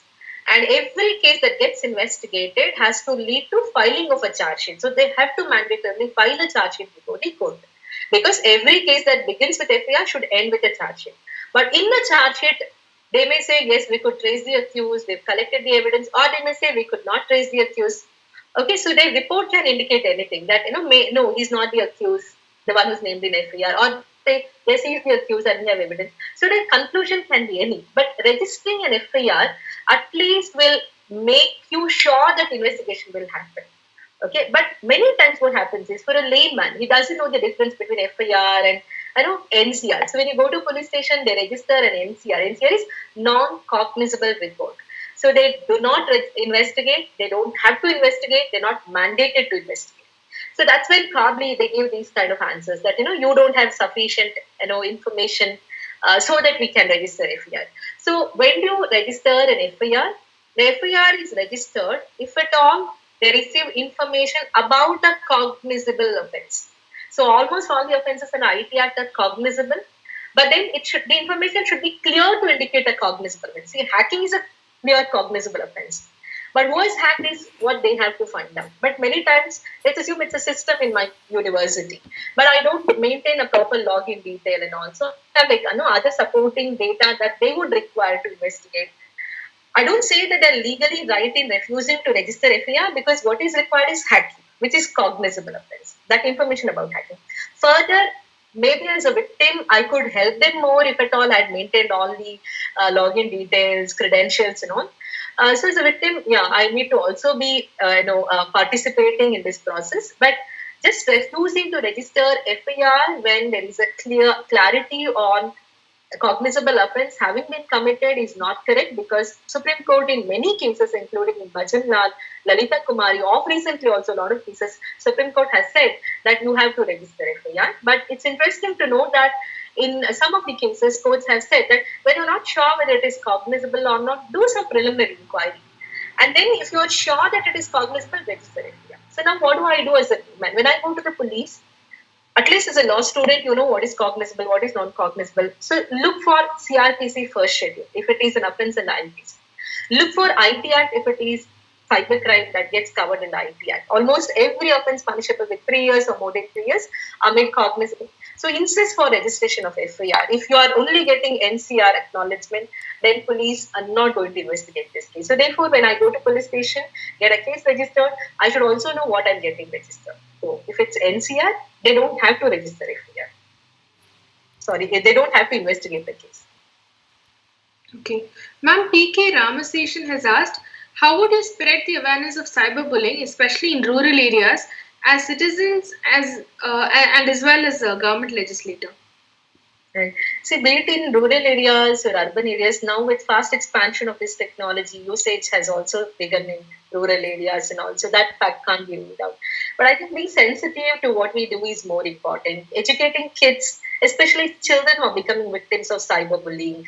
So educating them about, the impact of these kind of, name calling or body shaming or trolling or other forms of cyberbullying.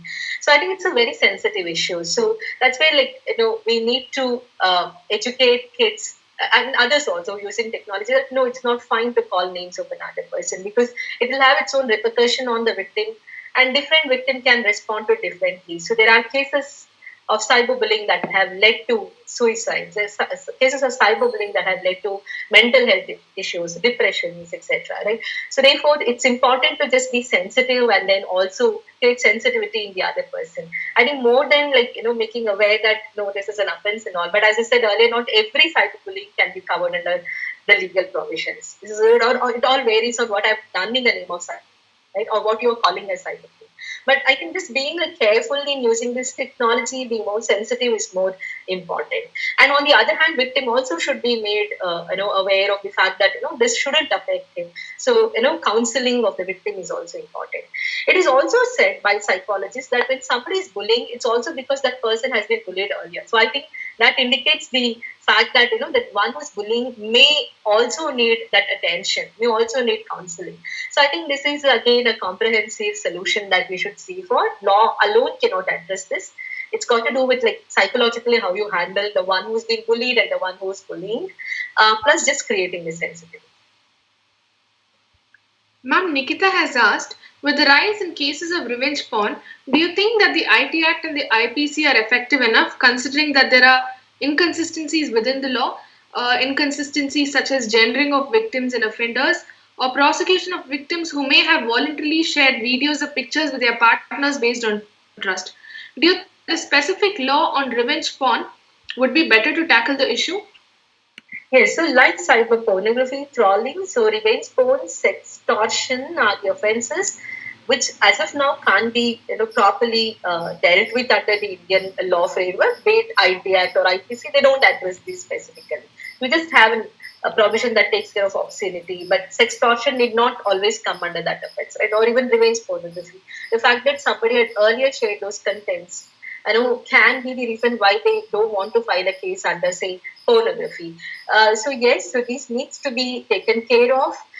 Post 2013 amendments made to IPC, Indian Penal Code, added a lot of provisions which weren't there in the IPC earlier. Like now you have cyber stalking that is taken care of, online sexual harassment is taken care of, online intimidation is taken care of, voyeurism is taken care of. So these were all post Nirbhaya amendments. You could see that there were additions of these sections, but since we were looking largely at women as a victim, so we've kept all these provisions as women-centric provisions. So they're not gender neutral. So if it is a stalking of a man, you don't have a provision. So any other offences like honey traps and where a boy is a victim of frauds and all, so that doesn't get addressed under the current law because it's not gender neutral. So like this, there are a couple of offences which are not taken care of under the current law. So definitely, that's the reason why we need to relook at IT Act as well as IPC and other special enactments. Till then, I think what we require is look at the object of the law and accordingly, if it is possible, give a wider interpretation. This is what we learn in interpretation of statutes course, right? So if the golden rule of interpretation helps you to give a wider interpretation, bring in certain offences under an existing provision, do that. But at least till the law changes, but not everything can be dealt with through this approach. So yes, we need to further expand the laws, especially when it comes to offences on individuals. As I said, on computers and all, Section 666 are wider, but when it comes to individuals becoming targets of cyber crimes, offences against persons, so then we need to definitely add in more provisions. Ma'am, Mohammed Yasir has asked, more than providing legal awareness, don't you think it is better to spread the awareness regarding the concepts such as social engineering, which is one of the most prominent ways of way of initiating? Cybercrime, I assume it's with reference to phishing kind of offense that we're talking about. Yes, definitely. Like social engineering is one of the modes through which they get access to victims, start collecting sensitive information and all. That's how phishing attacks takes place. Other forms of online financial frauds also. Yes, so even now, there were series on Netflix and all which showed how sitting at one place in North India, there are calls that are made to people across the country, then cheating them, so making them believe that your bank account will now expire, share this information. All this continues to happen in our society, and that's the issue I had in my mind when I said a victim can be any. It has nothing to do with your educational qualification. We've had incidences of highly educated people, professors, police officers, judges becoming victims of these crimes. So social engineering is one such mode of committing the offense. So therefore, it is not just law awareness, but just being aware about those securities, concerns and all. So just pass this message to your family members, people around you, that you don't have to share this information on phone. No bank will ever ask you to share such information on email or phone. So that minimum sense should be there in our victim, but we end up sharing the information. So that's a concern. A lot of things are happening. Police are also creating awareness. Banks are also creating awareness. A lot of SMS alerts are sent. But I think this word should be spread that you don't have to do this. So same also can be the concern when it comes to, can be the approach that we should adopt when it comes to children becoming victims. So just share this message that, you don't have to share personal information with strangers online. Online child grooming is increasing a lot. Tomorrow, in fact, Law School is organizing a webinar only for children. Because we realize the fact that, children are more vulnerable from when online, kind of a crime, takes form of offline, you never know. From content-based crime, contact-based crime can happen anytime. So just spread these words amongst people. So social engineering, yes, is one of the easiest way through which victims are, approach victims are taken confidence of, and then they become victims of crimes. Ma'am, the last question is from Rajat. What is the ramification of faulty advice not in court, but the reaction of the recipient who might have to pay the price for it? So this is a question from the YouTube comment section. What is it? Can you repeat the question? Sure.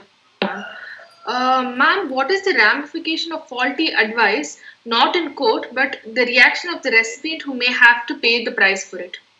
I'm assuming it's faulty advice you get on the online platform, like maybe some medical prescriptions, legal advices, if that's the question. So anything that I see on the online platform, not being careful and all, if somebody gets affected because of believing in that faulty advice, etc. I think it just depends on who's making those advices or who's giving that consultation, be it a doctor or a lawyer.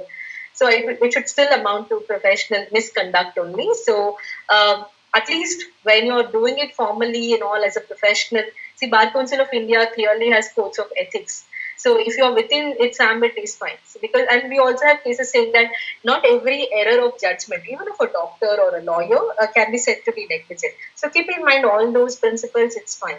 But if you're specifically talking about, as an example, medical prescription law, that's a reason why, like, even drugs can't be sold, medicinal drugs can't be sold, without a prescription. So this raises the question of online pharmacy and all. And how do you, like, come with a parallel measure when it comes to selling drugs without prescription? So that is also there. And this also raises question of telemedicine. So how, like, medical services are today, provided through this platform also. So I think irrespective of on what platform we are, whether online or offline, so negligence is clearly defined, due care and caution is clearly defined, professional obligation, all those are clearly defined. So we should apply the same parameter. It shouldn't change just because it's an online platform. But everyone takes it, so easily that you don't even care as to what prescription you're giving when it comes to online platform. So that's why we need to be careful, especially as professionals. Otherwise, a layman giving advice to another person and all, so can it amount to an offense? I think it's too vague an argument. So unless you're able to, like, let's assume my advice is something to a person, he believes in it and then he does, and then that turns out to be injurious. Something about some Ayurvedic product I talk, or some product I say is a good cure to COVID. So somebody takes, or like advertisements that comes on television channels that leads to, say, fraud. Or, I say this will increase your immunity, but it rather, deteriorates somebody's health. So then that mens rea and all becomes important. And in fact, like, if it is in form of online advertisements, so today we have Consumer Protection Act with its amended version, which can take care of it.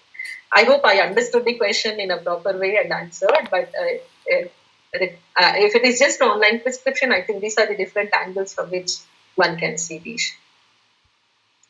Ma'am, there are a lot more questions, but I think we can end with one last question since we are running out of time. Yes. So Nagarjuna has asked, what are the risks associated with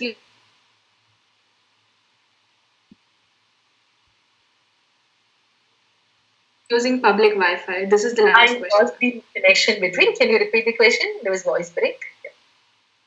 Yeah. Please repeat the question. What are the risks associated with using public Wi-Fi? Okay, yeah. Public Wi-Fi, yes, it's convenient, but then at the same time, this is where, you have, you don't know who is using it, who is able to access it and all. So therefore, it is definitely not safe to use it, especially if you're using it for extremely important transactions like online buying or online, booking of tickets, etc. Basically, if it involves some financial transaction, better not to use. So if it is just, to check your, updates, messages, like that is fine.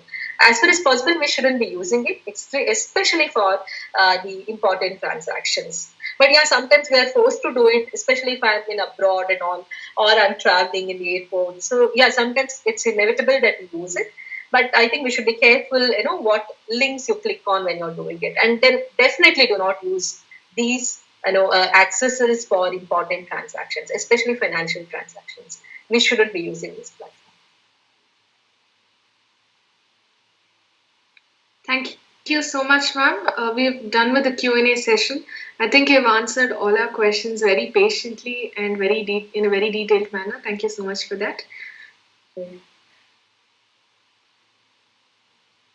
Yeah, I thank the organizers also for this wonderful session, and all of your questions were thought-provoking. So they were definitely good, and I did enjoy it. Thank you so much. Thank you, ma'am, for providing such insightful answers posed by all our students. I now invite Ms. Aishwarya Chandra, one of our faculty coordinators, to deliver the formal vote of thanks.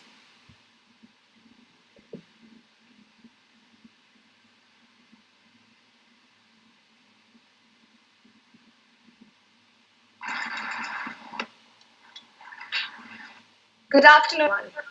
Juris Moro Capillity says that for a just world, we must make justice accessible to all and affordable to the poor and disprivileged. We must attack all the different barriers to justice for the poor and needy, and for this we must work with a full array of institutions, procedures, and persons who are engaged in this field. As the Legal Aid Cell is beginning its journey today on this occasion, I welcome all of you to come and be a part of this transformative project. It is my role today and my greatest pleasure to thank Dr. Professor A. Nagaratna, Associate Professor of Law at National Law School, India University, Bangalore. Ma'am has vast academic and field experience in the area of cyber laws and has contributed to multiple governmental initiatives in this area. On today's occasion, ma'am has spoken to us about the problem of the alarming rise of cybercrimes and the related problem of the deplorable conviction rates. She has spoken to us about the various forms of cybercrimes and their respective victims. She has enlightened us on the complex legal machinery that works against this and has interacted with our students on the nitty-gritties of this issue and has given us clarity on all of them. Thank you so much for taking the time to do so. I'm sure that the students have highly benefited from your talk and have thoroughly enjoyed your presence here. On behalf of the Legal Aid Cell and the St. Joseph's College of Law, I would like to express my heartfelt gratitude for gracing this occasion with your presence, ma'am. Thank you, Aishwarya. My pleasure. I would also like to thank the Bangalore Jesuit Educational Society for helping us with all the support necessary for making this event happen. I would also like to thank Father Praveen Hridayraj, Director, St. Joseph's College of Law, for energizing us with his passionate talk on this occasion. I would also like to thank Dr. Pratim Prabhakar, Principal, St. Joseph's College of Law, for being present here today and motivating us to be change makers and declaring ourselves to be open for this academic year. I would like to thank Dr. Sneha Balaraj, Coordinator, Legal Aid Cell, St. Joseph's College of Law, without whose leadership and support this event would not have been possible. I would also like to thank all the student coordinators, Harry Terry, Vivian John Monas, Rohan Subaya, Gamini Rajagop, Suman M, and Suman Balu, who all worked very hard to organize this event. I would also want to thank Prabal Pratap Singh and Parikshit Male for extending us with his technical help in the most needed hour. I would also like to extend my thanks to all my colleagues and other staff members in the technical support team for their contribution and help. Last but not the least, I would like to thank all of you for being present here today and for making this event meaningful and very interactive. Once again, I extend my warm welcome to all of you to be a part of the future activities of the Legal Aid Cell. Thank you. Students, also please note that the feedback forms will be put up on the chat box. It's also mandatory for all students to fill the forms. Thank you so much.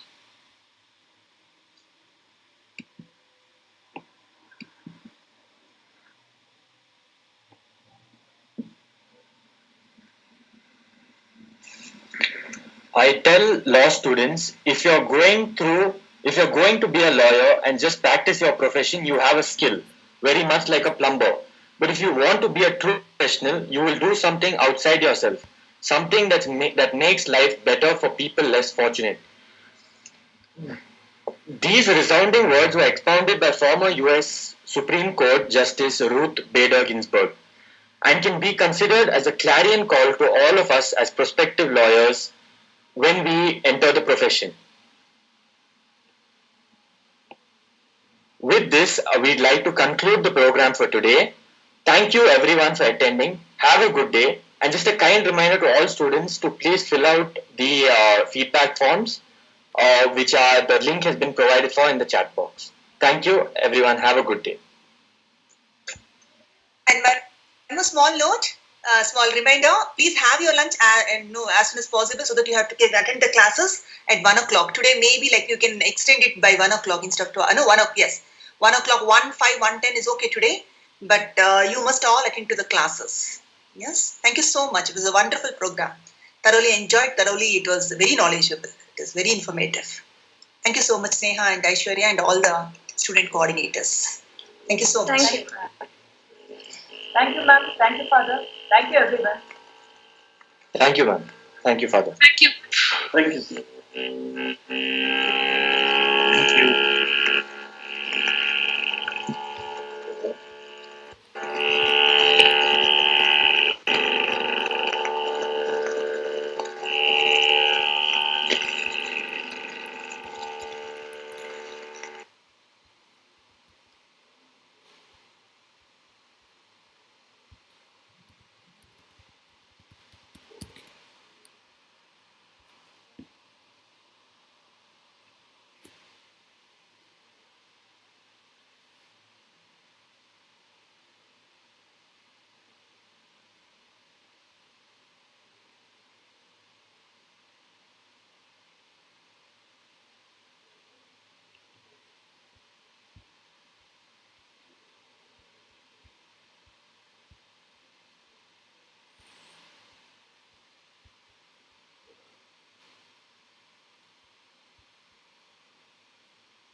I hope all students have opened their feedback forms before I end this meeting, and that's why I'm waiting for all of you.